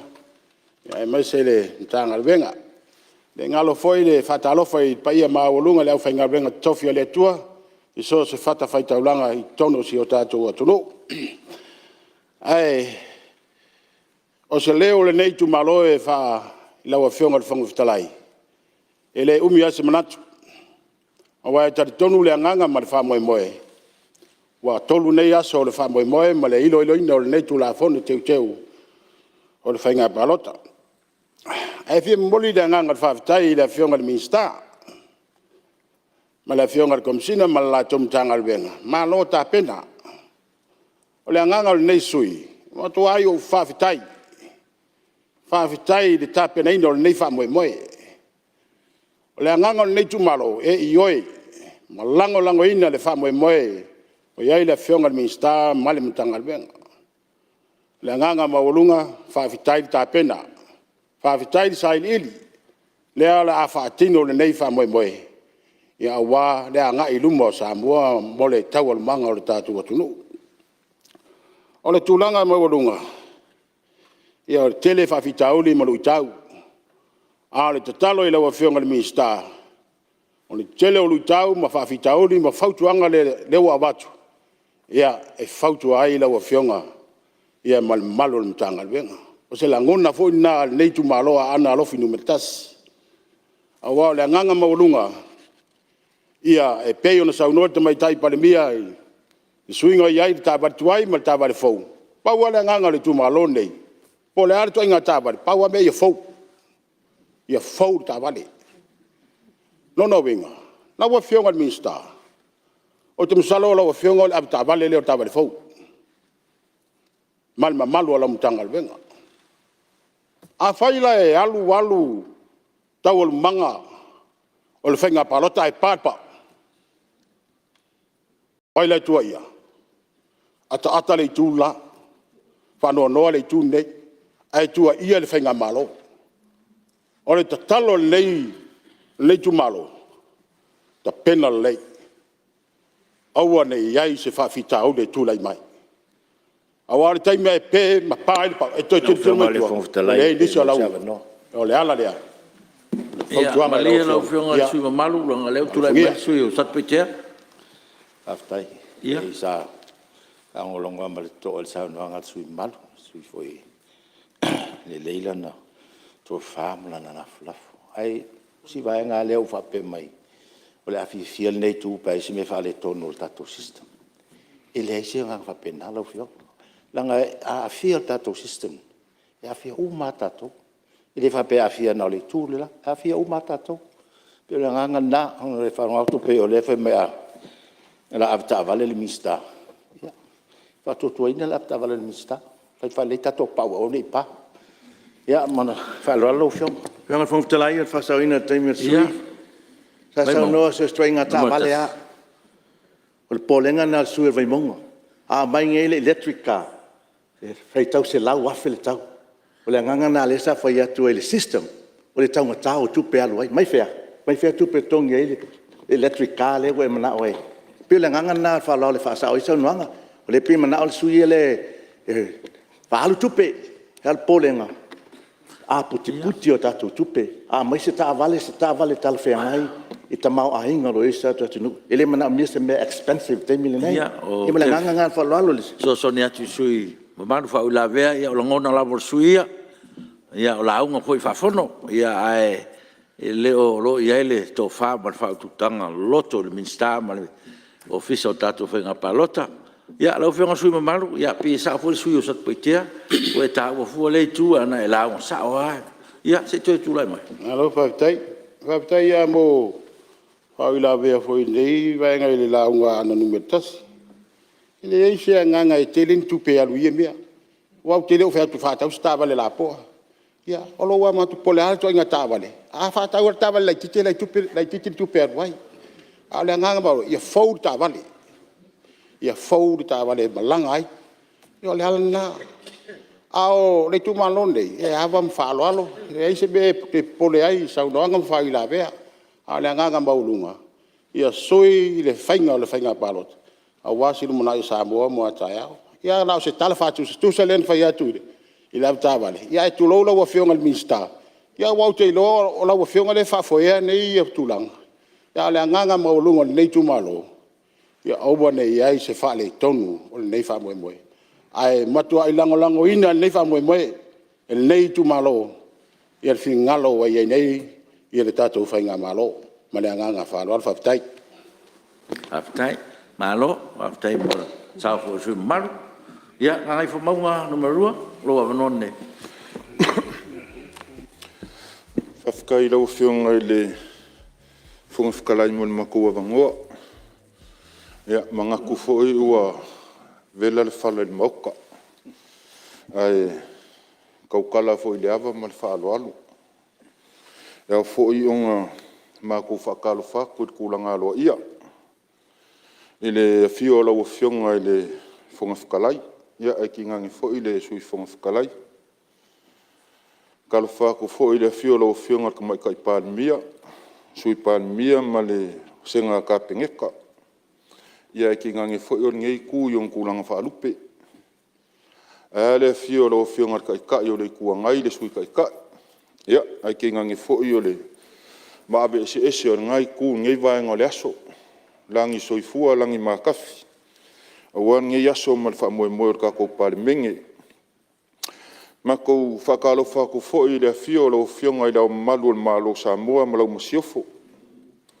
Ia, ai ale sui al fongo, sui kofia, ma lau wharkua. Lau whiunga al whamasingo sili, ma malu al whamasingonga. Ai a Samoa yung kulanga whaalupe. A lele wa kiki kongoa i kia whaungei o Malae o whiringa afa.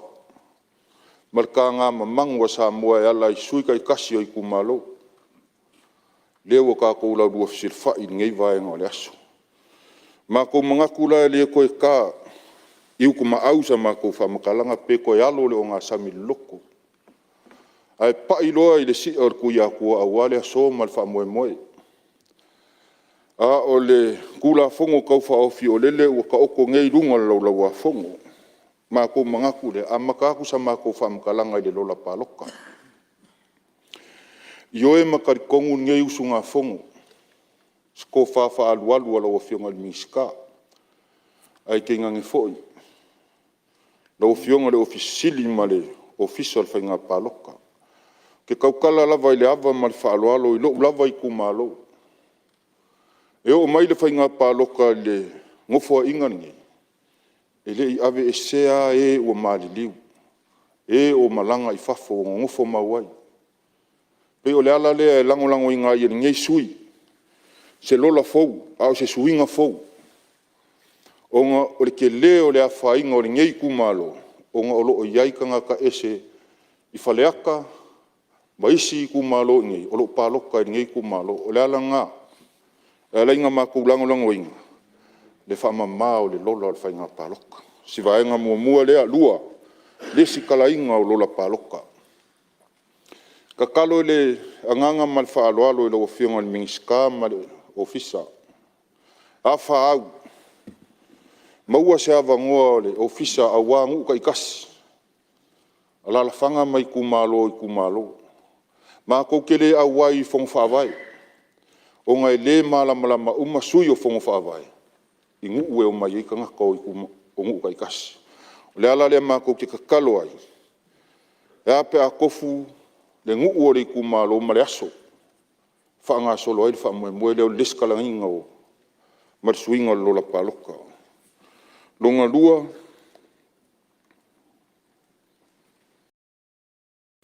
Ka kauanga o sa mākou kua lalu. O sa mākou apa le mau. I lau a whionga i le mingiska. E le whaingo fie. Ni ngā luenga o le awhianga ngei ma le ofisa ma lau a whionga. Ai mākou ki kakalo fo i ma le anganga maulalo. Ia lava le au whainga luenga whakingo inga le whamoe lea mongu i kua. O le longa lua, o le skala mai o kanka mai whafo. Pere ma whainga whaise whainga e a makai i le fast food 5 kausanga nga i runga. E kaunga a makai, le ngei whamoe.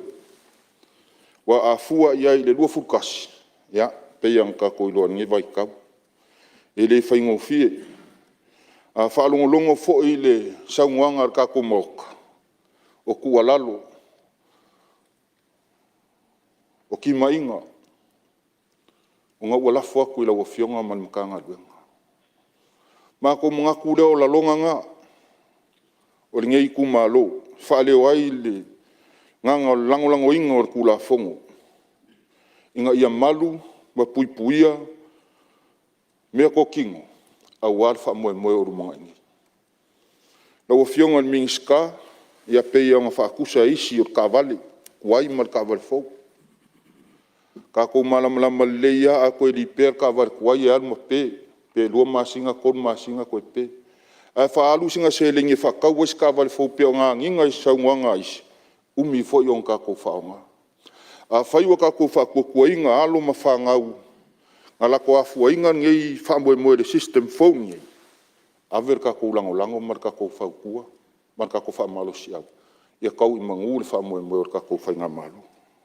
La mako kala le ava mar whalo alo. Na o fionga le whongwhakalai, paulea sa mako kuala. O le sao foi leo ni ngei ku malo, ngā ngai whamangalua. Whawhiroa ia kuai le sunga i whawhengainga, ia, ai ki ngangi fo ima malu ni ngei ku malo. Sunga i le whawhengainga ia arsanga o loo, si ngase ia kungu mau, ia, le kua purpura kele koe whao. Fo isia le malo si o lau sunga. Ia o se sao leo ni ngei ku malo e whangaki koe i awarka ko kura fongo ka uko ngeni mame. Ia, manguia ka ko whongkanga. Alo, ta ngoa, waptei le sui malu, ia mo le sauranga, mo le whala e au hu e wata to tula futo whaofi. Ia, whale alili numero 2, roa wanoa ne. Ia, waptei rawa whionga le whongwhetalai mo le awanoa. Ia, e whai e tuai fo ese langonga ngei ku malo. Ia, awa fo i te ka kuku la whongkau whaofi peo ngai e ngei. Ia, e whatalo whatuai lau whionga le whongwhekalai. Alofa foi lau whionga le tamatai Palemene, sui Palemene. Ia, whapea foi le senga i ari makanaika i Minska. Alofa foi le senga o Minska rangolanga. Whapea foi le kua le vai le lau whionga le taitai le tuangai. Ia me se foi sui kaikai. Pea foi a sui malu umo le Palemene. Alofa foi lau whionga le sunga le whai lau tusi malau soa tau. Me sen mka ngadwenga. Kalo whak foi i whaulunga o kangaruenga kumaoki, ia me se foi mkangaruenga ka ko malo, ia me se foi Samoa o poko, ia e mori mawinga li, ia li ngei aso man ka ko whongkanga, ia me se foi li whawhongwhonga mai, Samoa e li ngaka i Samoa ngei, ia a o i kui fia o le lalolangi. Ia rawa whionga le whongwhekalai, ia e whakaro whak foi se ku malo lo ka puai mai ia e le fio la ngafa ma la ngofo ku la fali ia ma le kawanga ss ia fale alili ia bayange lo ku malo paloka mai sarangi sa kere sa po ku la ia ma se ngeu ia pa ia ka ku fale lua o le ale o ia se fa maklanga kalo fa foi le pa ia la fa ngabenga kofi le kua so se whakawhai kaulanga i kongo le kumalo, i le sua lau sunga le toi ina whaton, ia po lau whionga fwoi le sui kai whongo le kare sia i whakasa, ia marol soi fua manuia, marol lange ma, ia manuia fwoi lau whainga whaamaki o lo whianga ia i ringe aso. Na ua whionga le whekalai, ia e kula ia maleava, male whaaloalo, o ngol ka ruai o ka ko kula fongo pe o nga ka ko fa nga solo ngi kai ia e makua lango inga lava ngai ku malo mo le ko ida nga fa kai kele ia e la wa fionga di miskao e winga kula fongo ia fa pe fo ile fionga di kom singa ma le malo nga nga wenga ku sai mas ko fa wai ia ua mawhai o ngā koe lau ki liu ngai kula fongo inga ia mawhai o ngā koe whaafou ka kolola paloka. O le mga koe ngai kumalo ia ua leva o ngā kakau o ngā whaia ngai kulanga. Inga ua o tau ngai de pai inga ngai. Ia mua maka foi le lola. Ia kua kele o sui kauwa ia me se foi ia ka kapaloka ia kele nga waku ia ingu kai kasi o ka ko akungu ele au fika ia i pe ama se ongos fulu fixul pasenge fale ali a le lesi kols kupasing ia nga ia kui ia ingu kai kasi o ka ko aku o le ala lea o se mga ua ka kawai maungo mea o nga koe fa fou le ka ko la palo ka pe o nga yei ia me se fo ia e lango inga fo e lo ngei sui fongo ia le skala mai ia o ngisi fo ia le mamalu le aku o lalan papa au ia ku ngue mau ia mai fo so la ko sao ia wa fo ngei fa mo pe o nga yei ia ka ko fai nga malo ngei vai kaimi ia o de kasio paua se fa kuanga na o fio ngai de e miska e mai sen kanga ruenga ia o le kuala loa ia lava le fa ka kanwanga na ia o fo ngi fiungo fie de ofisa ia fio ki kua ia mai se ama ko kua inga ia fai o ngali skala mai kanga ka lo ngofo mau kongo le kumalo ia mangu kai kas o lo ava ngofo ia fongo fa vai ia a mga umia so soang ia e au ngofia ia de pulisili mali au fai ngaluenga fo e ngai kumalo ia so soang fo e mkanga luenga ia wa fo ko pikola au ia awa inga ia fa fai ngofia de skala mai inga o sui fo ia e mai se ia le malo lau paloka mai ngui kua ia a kulanga uma pe o nga saungo ia ingi se o sui mamaru o le kako panmengi ngei ia le kele fo ia faukuanga maku alalo ia kongo fo ia lava ka o so ai de sao o lau fionga man kanga luenga ia au fo ia le ngei kumalo i se ku alalo fo i ma sosoang ia wa fo i fauingo ka ko kula fongo ai kulanga uma le ka ko kula fongo pe ngai ngei ia mkoa lango inga lava ngei kumalo lau fionga le fongo fekalai yo le ngase mga ko ngei kumalo ngai ke ua mai ange ngai kula fongo ia di se mga ko fare ali i ka ko kula fongo pe ngai ngei ia ai mangia kele ia ka ko sunga fongo mangia lau fionga le fongo fekalai mangia lau fionga ka mai ka Palemene ia me se sui madu mo ngai panding ia fa tai mo dava no alo aftai alo lava sau no te foi mole so soani tatu tu la fonto faofi me se for sao li tu malo ia malo fa aftai ia tu rai mai sanga le fa o ia mo lo ava no aftai tai lo fiong el fong ftalai mole ap no ni tu malo ia ta o tele taimi sa umna tua ile nei tu la le aso ina ia tu le ava no ile la i tu o tatu mat fatai fa filo ia tu na nga maulalo malu o le mota fiola o fiongali mai tai Palemene sui Palemene e mise la fio Ministerial kabineta a filo fo ile lai tu o le malu le fiole te tai tua ngai a fa fo sui te tai su fo ima apa aolo malu o sui fono a filo et fo ile official le fono pe ona ia ile tatu fenga ile ne yaso fa pe fon fa filo ai ile malu o ubu matanga wenga malu pe on tatu ia ile ne yaso o mai ona pa o funua lu tatu ta ao mo le aso le nei sa noanga ma le tatu so tanga mo le tatu ta pa ulangi le taimi o sola ile o fionga ile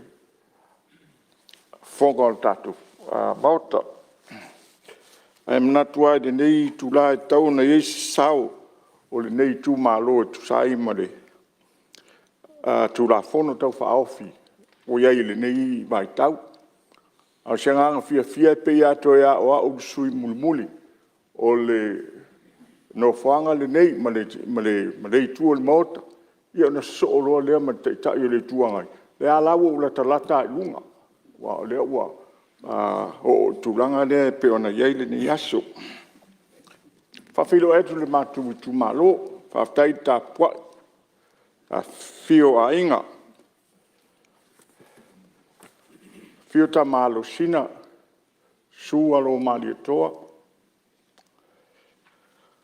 o fa tu tanga lua tua mlunga tala fa tai mo ta po inga o te fa malo fo in fa tai ta po inga la fai ngā ruenga te tofi te tonu o lo tātou I tū mālo. Ia ai meise le tapua I ngā whalitua matausi, ia malu o lo tātou I tū mālo, wha mālo whaafitai le tapua. Ai se fai se sao o lo tātou I tū mālo mo le nei wha moe. Lo whionga te whongtalai. Ngō nāre fia ina ua whaanonglongo I amata mai I le amatanga I le asongfua. Se iau o mai I le nei aso. Whelawhala fo inga mawhina ngalo wa whaalia e le maota e winga I le nei tū la fono. A I lau rawa sui a ova ai I tūranga e peona iei le wha moe mo le klininga o le tātou lola. A ia to e whai le mea fau pei o na a fia I saunoanga ma talinga o le nei aso. Ma le nei vai aso. Ia e tau whanono la I titi lo sui. Wa pea au wa ai le lola lo mato I tū mālo. O le to telefo I la tū nai tangata. E watu nuu tua oi. Sa li watu la tū palota. Ia ona ia awala sa ma sani ai. Ona natu na ia langolongoina. Sui tau wa. Ai a whai a whatau nuu nei le vaenga leo o le toe kiria ina le tātou lola. O lona winga. U whai foisi whaingata o alo nuinga. Leo la watu e malisi kuata o palota. Ai e ui ai lea. Ia ai o loto tele wa lava le mafutanga ma le tū mālo. O te toe sau ai fo ilisi pae inga. Ai lau whionga te whongfutalai. E matua langolango ina te fufuanga o iai le tātou fufuanga. E pei ona iaia le tātou. Paulava se vaenga o te natu e whautua ina. Po le ase tō whae le Ministerial o e anga ia le tūla fono. Ona o lea na tā ua fo inisio sui o le mota. Ia o lo o iai. Se tasi o tātou tūla fono e pei o le National ID. Lea muli mai. I le whatalano ina o lea vaenga. E ese lon te tā ua. O lo o muli ta ia. Ai inga e ese le matango fie. E whaonga ai le ingoa mua. Le ingoa e tā ua. O suafa e tā ua. Whaonga mai e ina. Ai a tātou o mai nei I le fuafuanga o fuafua nei. Ia, salo e to te le ai whaonga ia. Suafa matai. Ne I white e nai tātou National ID. Ma le whaenga e peo na iei le tātou lola palota. Mō ngā duenga. Whapere se la ngona nei tū mālo. E iei so nā whaina ai whaao ngā le te lofoi o te le ai. Whaingita ia e se maua suafa masani. O la ana papatiso ai ma I tonu o le pepa whanau. Ia e se suafa o whaao ngā. Ai ina ia whaiona whaao ngā le nā vaenga. Ma manu o lele I whaatauina tātou tāwale fau. Ina ia mawhai ona whaao ngā le nā. Whai ngofia I lea ona tātou ngā lue tasi I lava lea o le National ID o mai fo I le lola palota. Tāla whea ngai a lea, na le to iai fo I lea o seisi whea tūna inga, sila whiai o tangata. E leo se whaatau anga vale I malu ma le whaea a inga I suafa mutai. Ai o tūranga ina ia whaingo fie ona whataunuina a wala whaona pōnei. E whaingo fie ai ia whetuna inga. Ai o le atu ngondunga o le tōtele o le mota, o le taimi. Ai o nei tū malo o te mnatu e esele lau fia talusia foi. Ai whaumi lai titi atu. Sfubanu masina le fufuanga ai le ni se to suia o le maotale nei suiai a watuai tu watu mo le si foi ia matoltolo tuai le le tatu pai inga to e fa o popo se si lima tau sanga o tatu pai inga se ia mai ale se mai ona tapenga a uma le a uma ona tapenga fai se faataitainga mo lesi ono masina ia ai faasolo faapena o le lagona na e atugalu tele ai o lo'u toeina i tatusia ae faaʻumiʻumi atuā ua e leise mea e fai atuloa ma lelei fai faataʻitaʻi lea ia seʻi oʻa ina pasia atoatoa ia a o faapena ona ia le ala lea lē o iai se atugalu o lenei tumālo i tulaga e pe ona iai le tapegaga ae o te faafetai te fionga i minista o te vaia ma le agaga fiafia le sangisangi fiafia o le komisina o faigā palota ia faapea le latou matagaluega iai lo matou tautunuga ua lava taapenga fofoaga e pe ona iai ia le faamoemoe ma se lagona e faafiafiaina ai le maota ma le tatou faigā mālō ona natu lea lenei tuaso lau fionga le foga fetalai le faafualoaina sa matou faamatalaga lenei aso ona fofoa ia tatou taimi ae e talisapaia ma le fiafia e lenei tumālō le fuafuaga e pe ona iai le suiga o le tatou faaiga ana paualisi talosaga e tuuina atu ia e a pe a mata muamua pe a palota mai ia na i o tatou aiga i fafo a mata ana o tagata na fananau Samoa mo le taimi ia iai foi le tatou manatu e sui faatasi le taimi e tasi ia pe ana o tatou malamalama lenei vaitau e toʻatele atu lo tatou atunuu o loo aumau i fafo na i lo tatou ia i totonu i nei a o maua maisi na sefulu afe a matai ia na faasolosolo lea seʻi oʻa ina ausia le numera o loo iai nei ia le tatou atunuu ia tunuu i fafo e pe ona iai ia o se vaivaiga lea lau afioga le foga fetalai o lenei tumālō ia muia fofoaga o loo toe o lenei aso soifua ai alo vaafetai ia i se tua mai le sui manu mai le pata tupailalo ia faafetai mo le avanoa i lau afioga le foga fetalai aga i lea ana ou faalogo atu ua fai mai tofiga e le sui mamalu seʻi mae atu nei talo atu ma le agaga faaaloalo se avanoa seʻi fai se lea o lenei tumālō e le umi foʻi ae manaia le tamua o le afioga taʻitaʻi o le tuaga i le aso ataeao ma le agaga faaaloalo lau afioga le foga fetalai ia e muamua na faatalofa atu i lea talagatoa i le afio mai o le afioga i le taʻitaʻi o lo tatou mālō e foʻi ia afioga i minista ia minista lagolago ia le foʻi talagatoa i le afiolo afioga le taʻitaʻi ia ia le sui taʻitaʻi ma le mamalu o le palemene o sio tatou atunuu ia ae a le afio le lau fetalaiga le toʻatoo ia ma loutou ofisa o le fono mālō ia faaululuga o matagaluega ma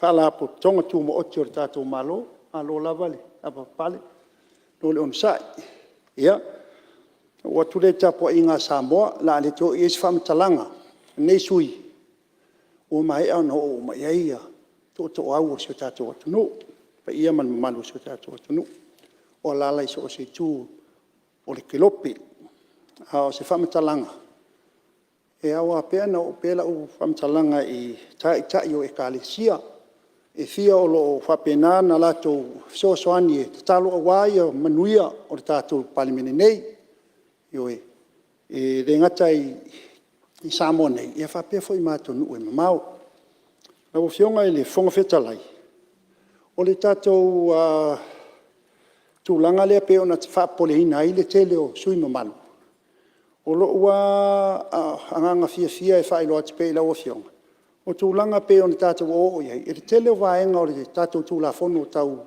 faatalanoina nei ua o loo iai uma i totonu o le tatou tulafono le atu ai sa iai e amata mai ai le tatou i mei o tatou palota mai o tatou tagata mai fafo e lē fou le tulaga lea lau afioga paua le fou lea ua iai nei o biometrics a o tulaga ia o le palota mai fafo o le fai mai fafo o lau talosaga sa faagasolo a mo le mau atu lau afioga sa faapena foʻi ia nisi o lenei aiga na faapena na faatulaga mai fafo O le tūlanga e pei ona ia i popo lenga whape o le a lava e alunga tasi. E o ngā tasi a le tūlanga le iei nei. A tātou whaanga solo a le tūlanga lea. Ia pau alo na ese esenga. Ia se ilonga e te awhio mai nei. Whaatau nuu ma whamahea. E pau na alo na tūlanga i le. Lau awhionga i le. Whonga whitalai. O le tūlanga i le. I tātou whaanga solonga le tātou pālota o lumana i nei lau awhionga. O la ua te talo. Se i tanga ia masilisila i le tūlanga leo le. Tātou o le mai ao le tātou paia inga ia ma whaanga solo i ar tātou komisi foi lea whata amilo me o su enga o tātou pālota. O lango te talo ma le nganga whaalo alo. Pele me whaina whata i lua James. A mai ai in James e lua. Ia whata alu leo le. Se whi mai foi lea se leni pe o na tau maua le telo. O sui o lo whapenana po pole tūlanga tau se leni. O le tūlanga i le nganga whaalo alo i lau awhionga i lau awhionga i le a tau wala atu i lau awhionga i le Minister e a mani komisina.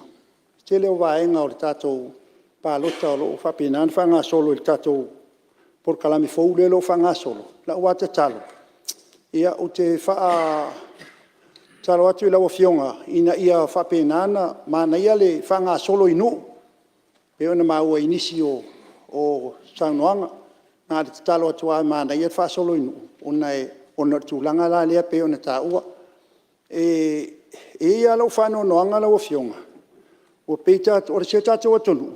E iei le tūlanga foi le ese mai atonu umalalang. Le atonu leo Samoa. E ese le maalosi o lana tūmala nanga nuu. I le whaonga ina o lato o inga potu. O le tele o pei o tātou nei.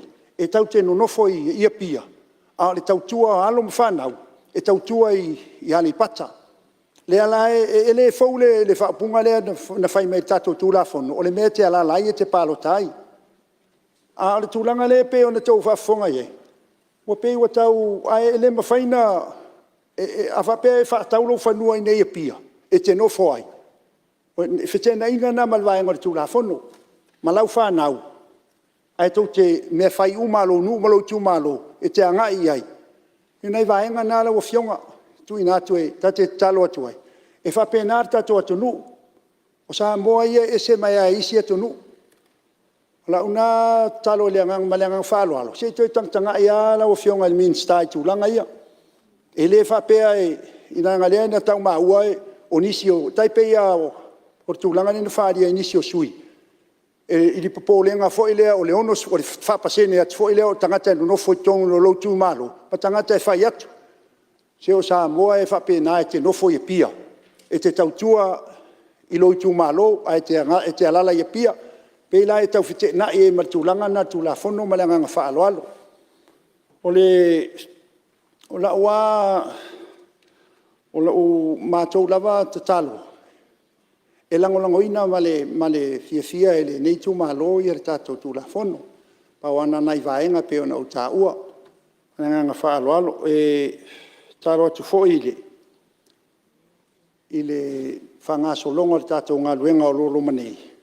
Ia, e awa noa fo i ia fono whaavai e fisoa soani i tūlanga o le whaatino ina o launga luenga lau whionga i komisina ia male whionga i Minister whaatino ina o ia loutou whaiwai. O wā le whaafai ngofia inga o le tātou ngā luenga. Ia, pei o se motu ngā awhana le nei tu malo e watu e langolango ai le tātou tūlafono. Manai vaenga e ti se i tangtanga iai. Ia, malenganga whaaloalo manu ia tele fono usu o Samoa. Alo, whaftai, mo le sao lau whionga le malu. Mai le pata i tūpai lalo. Whaftai mo lau whasoa e mase fu tu lalo le tātou tūlafono tau whaofi. Ia, lau whionga sui whomftalai. Se malu mai aingal tai. Ia, whamalo whaftai lau whionga le whomftalai. Sau tūlo atu le ngā luenga lau whionga e le whaingo fie. Ia msalo le tālonga fo le tau le ai tau le pē. Ia e lua atu langa sili o nalo ia o le tamua. Ia ma le tamuri ma tau atu. Ia o ai ngal tai le la tamuri i le tūlafono tau whaofi le nei. A tonu e whtau i ma le taimi o le tātou ngā luenga. O le ata o to ia pa ia o le utu malo ai ngal tai. I le mamalu sa uo. Ai mai se foi au fai ngā luenga te Tofi le atua. E rea ia se sina te toi whaopopo se iota pe toi to ese. Paua lea, ia tāpua i mai ama le manuia se i whai se motu ngā awha o lo tātou i tū mālo. O le tūlafono tau whaofi ua o pea nei maota. O le atala noa i tuli manu o pepa o le tūlafono. E ngata ai le tala noa lo usuis fono. Talu ai ona o le mātau o lo iai se vaenga e muli mai o le tūlafono. O le ala lea, o le a fua fo le whango tainga o le ngata i fale. I le tai malona taanga. Ne ia usoli fo i tāpinga, ia ona pepele o fingota male ngane ngane ai. Se isi vaenga o le tūlafono o fou mai, i le tāpenanga a le pulenga whaton. Ia pene ia usosofa fo i le alinga.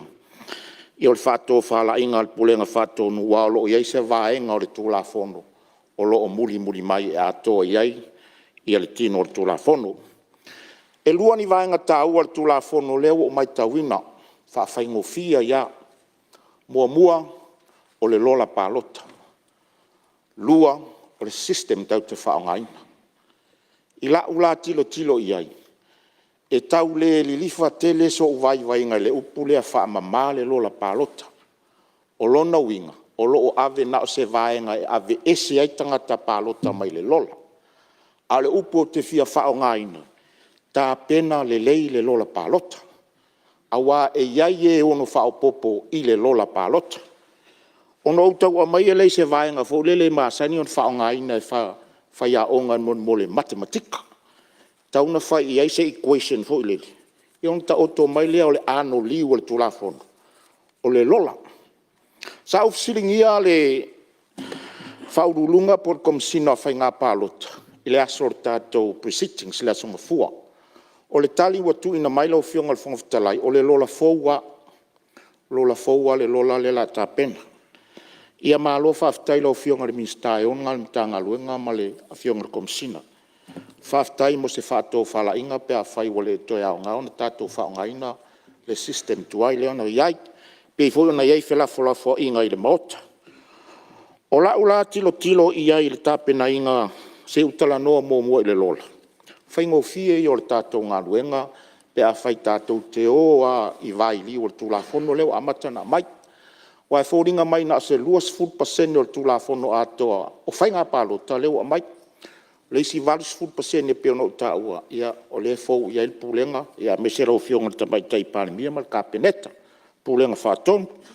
I la ula equation e whai ai, lola tuai, ave ese ai e ua mali liu. Ma e le aini pi tanga le tu malo o lo tupu pea.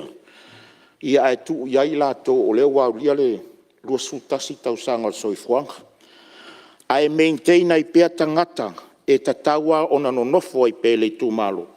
Pe ona iai a tatou whaafengai ngā tau langi. O lo tau wasu ina le ipu vai le ola. Mo le manuia o tatou tu malo.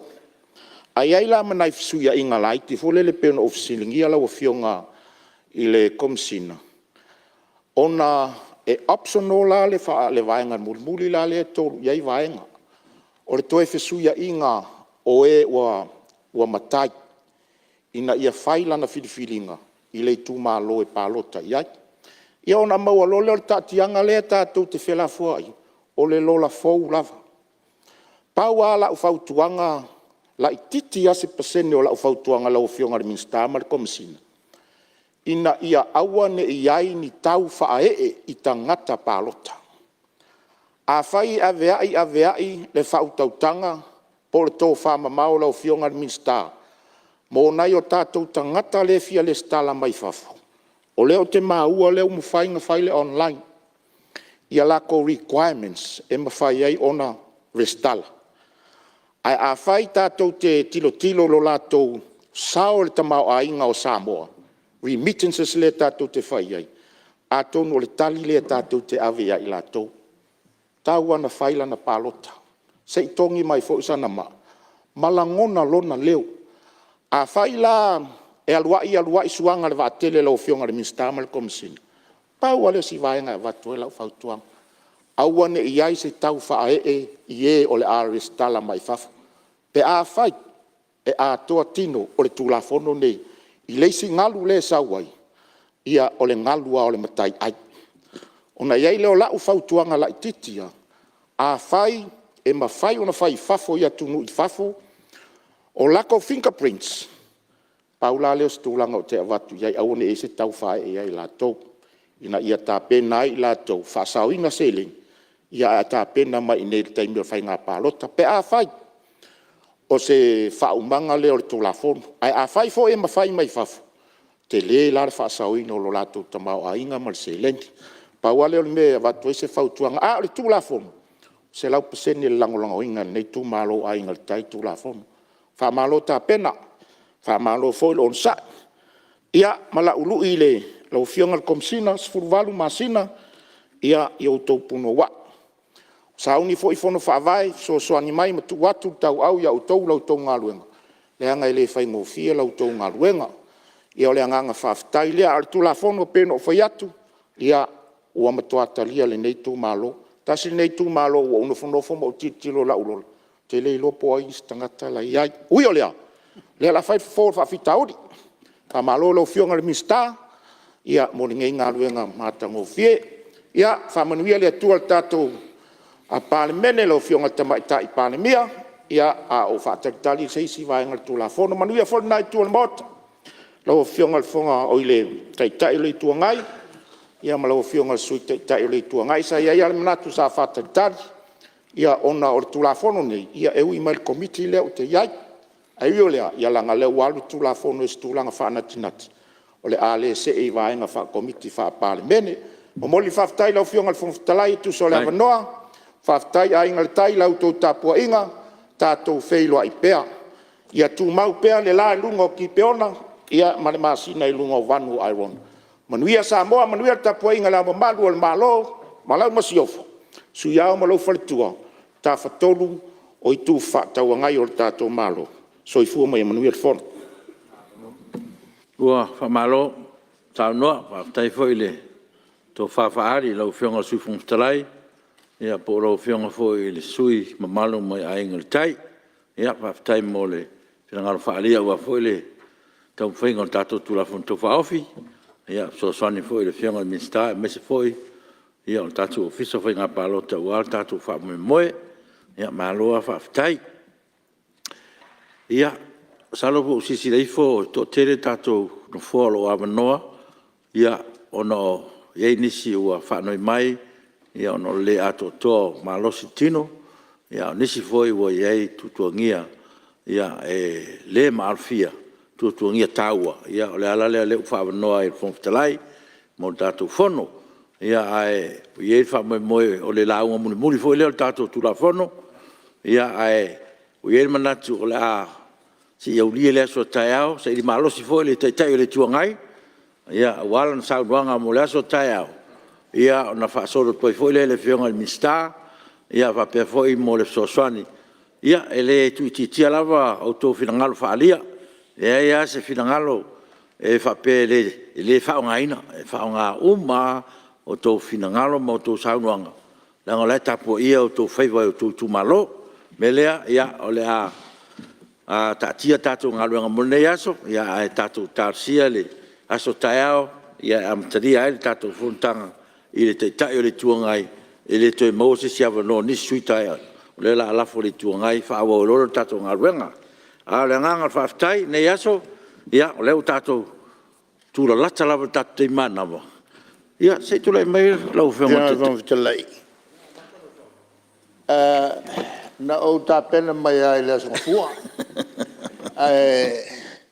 leo la usta yatu la nga tau tele le tau ngala o kaliel fautang o tumai o ke vai aku ya olo maleala a sa no sui fai uia o la fai la mata ponsa o la wo mo ia le la o mona tuesio ia kaiao ia malo ia waftai langa o mga whatanga atu ia minska i langa mata ia lele o ngā laifa le tonu fonga ia ole alopea se vainga la wai ole vainga le matio tale ala ia eulea ia tātou tāsia tātou pa me mo le aso tae ia o le alava se ngaluenga o le lei nei aso ia tatou fo i pervi inga i le tua tatou tau se elo na alofa le aso tae o toi whao wai whaftai tere mo saunuanga le nei aso whaftai Samoa lau tapo inga ua manuia lava le Fonotaga lau Palemene o no lau whaanono ngā manu ia sanga whamanuia le tua i so se tafa o le tatou atunou ia whaftai fo i tapo inga whaolunga mtanga ruenga ala tonga tu maoti le tatou malo ia malo le unsai tapo inga fo initial malo le atunou lo tatou o wai whatasi ia mo le atu whaftai ma le whamalo ia tatou te tala ia ngale leile tua i lo utou afio atu ai tatou te rei tolpo te tausanga atu i le fionga suis fono mo whaasale anga numero lua i sao nia mai tatou te talo whai wal tatou fono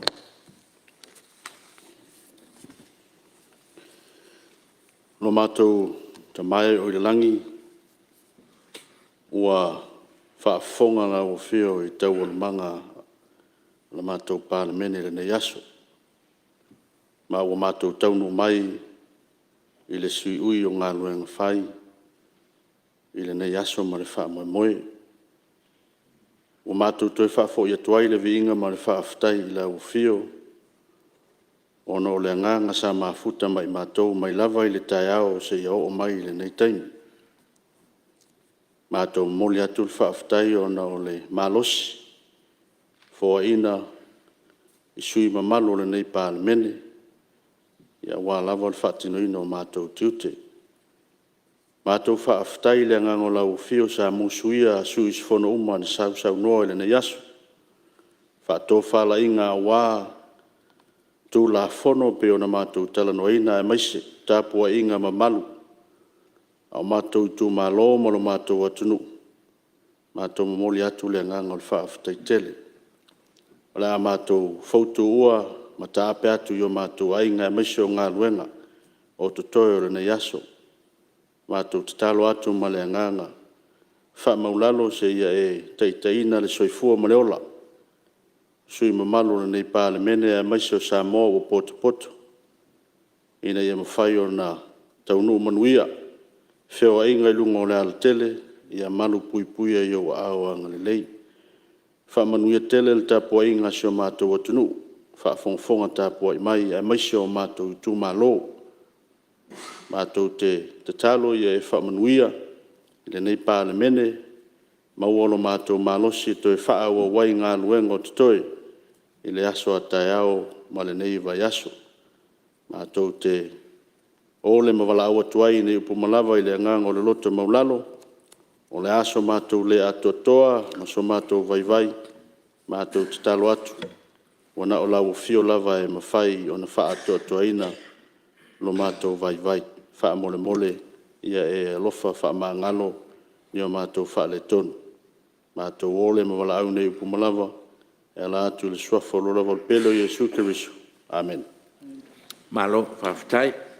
O te whasisi latu a tolpo neta o manga fono awhi tu la fono, te au rile tu la iwa tolsu fu, i le asu fono a tae au.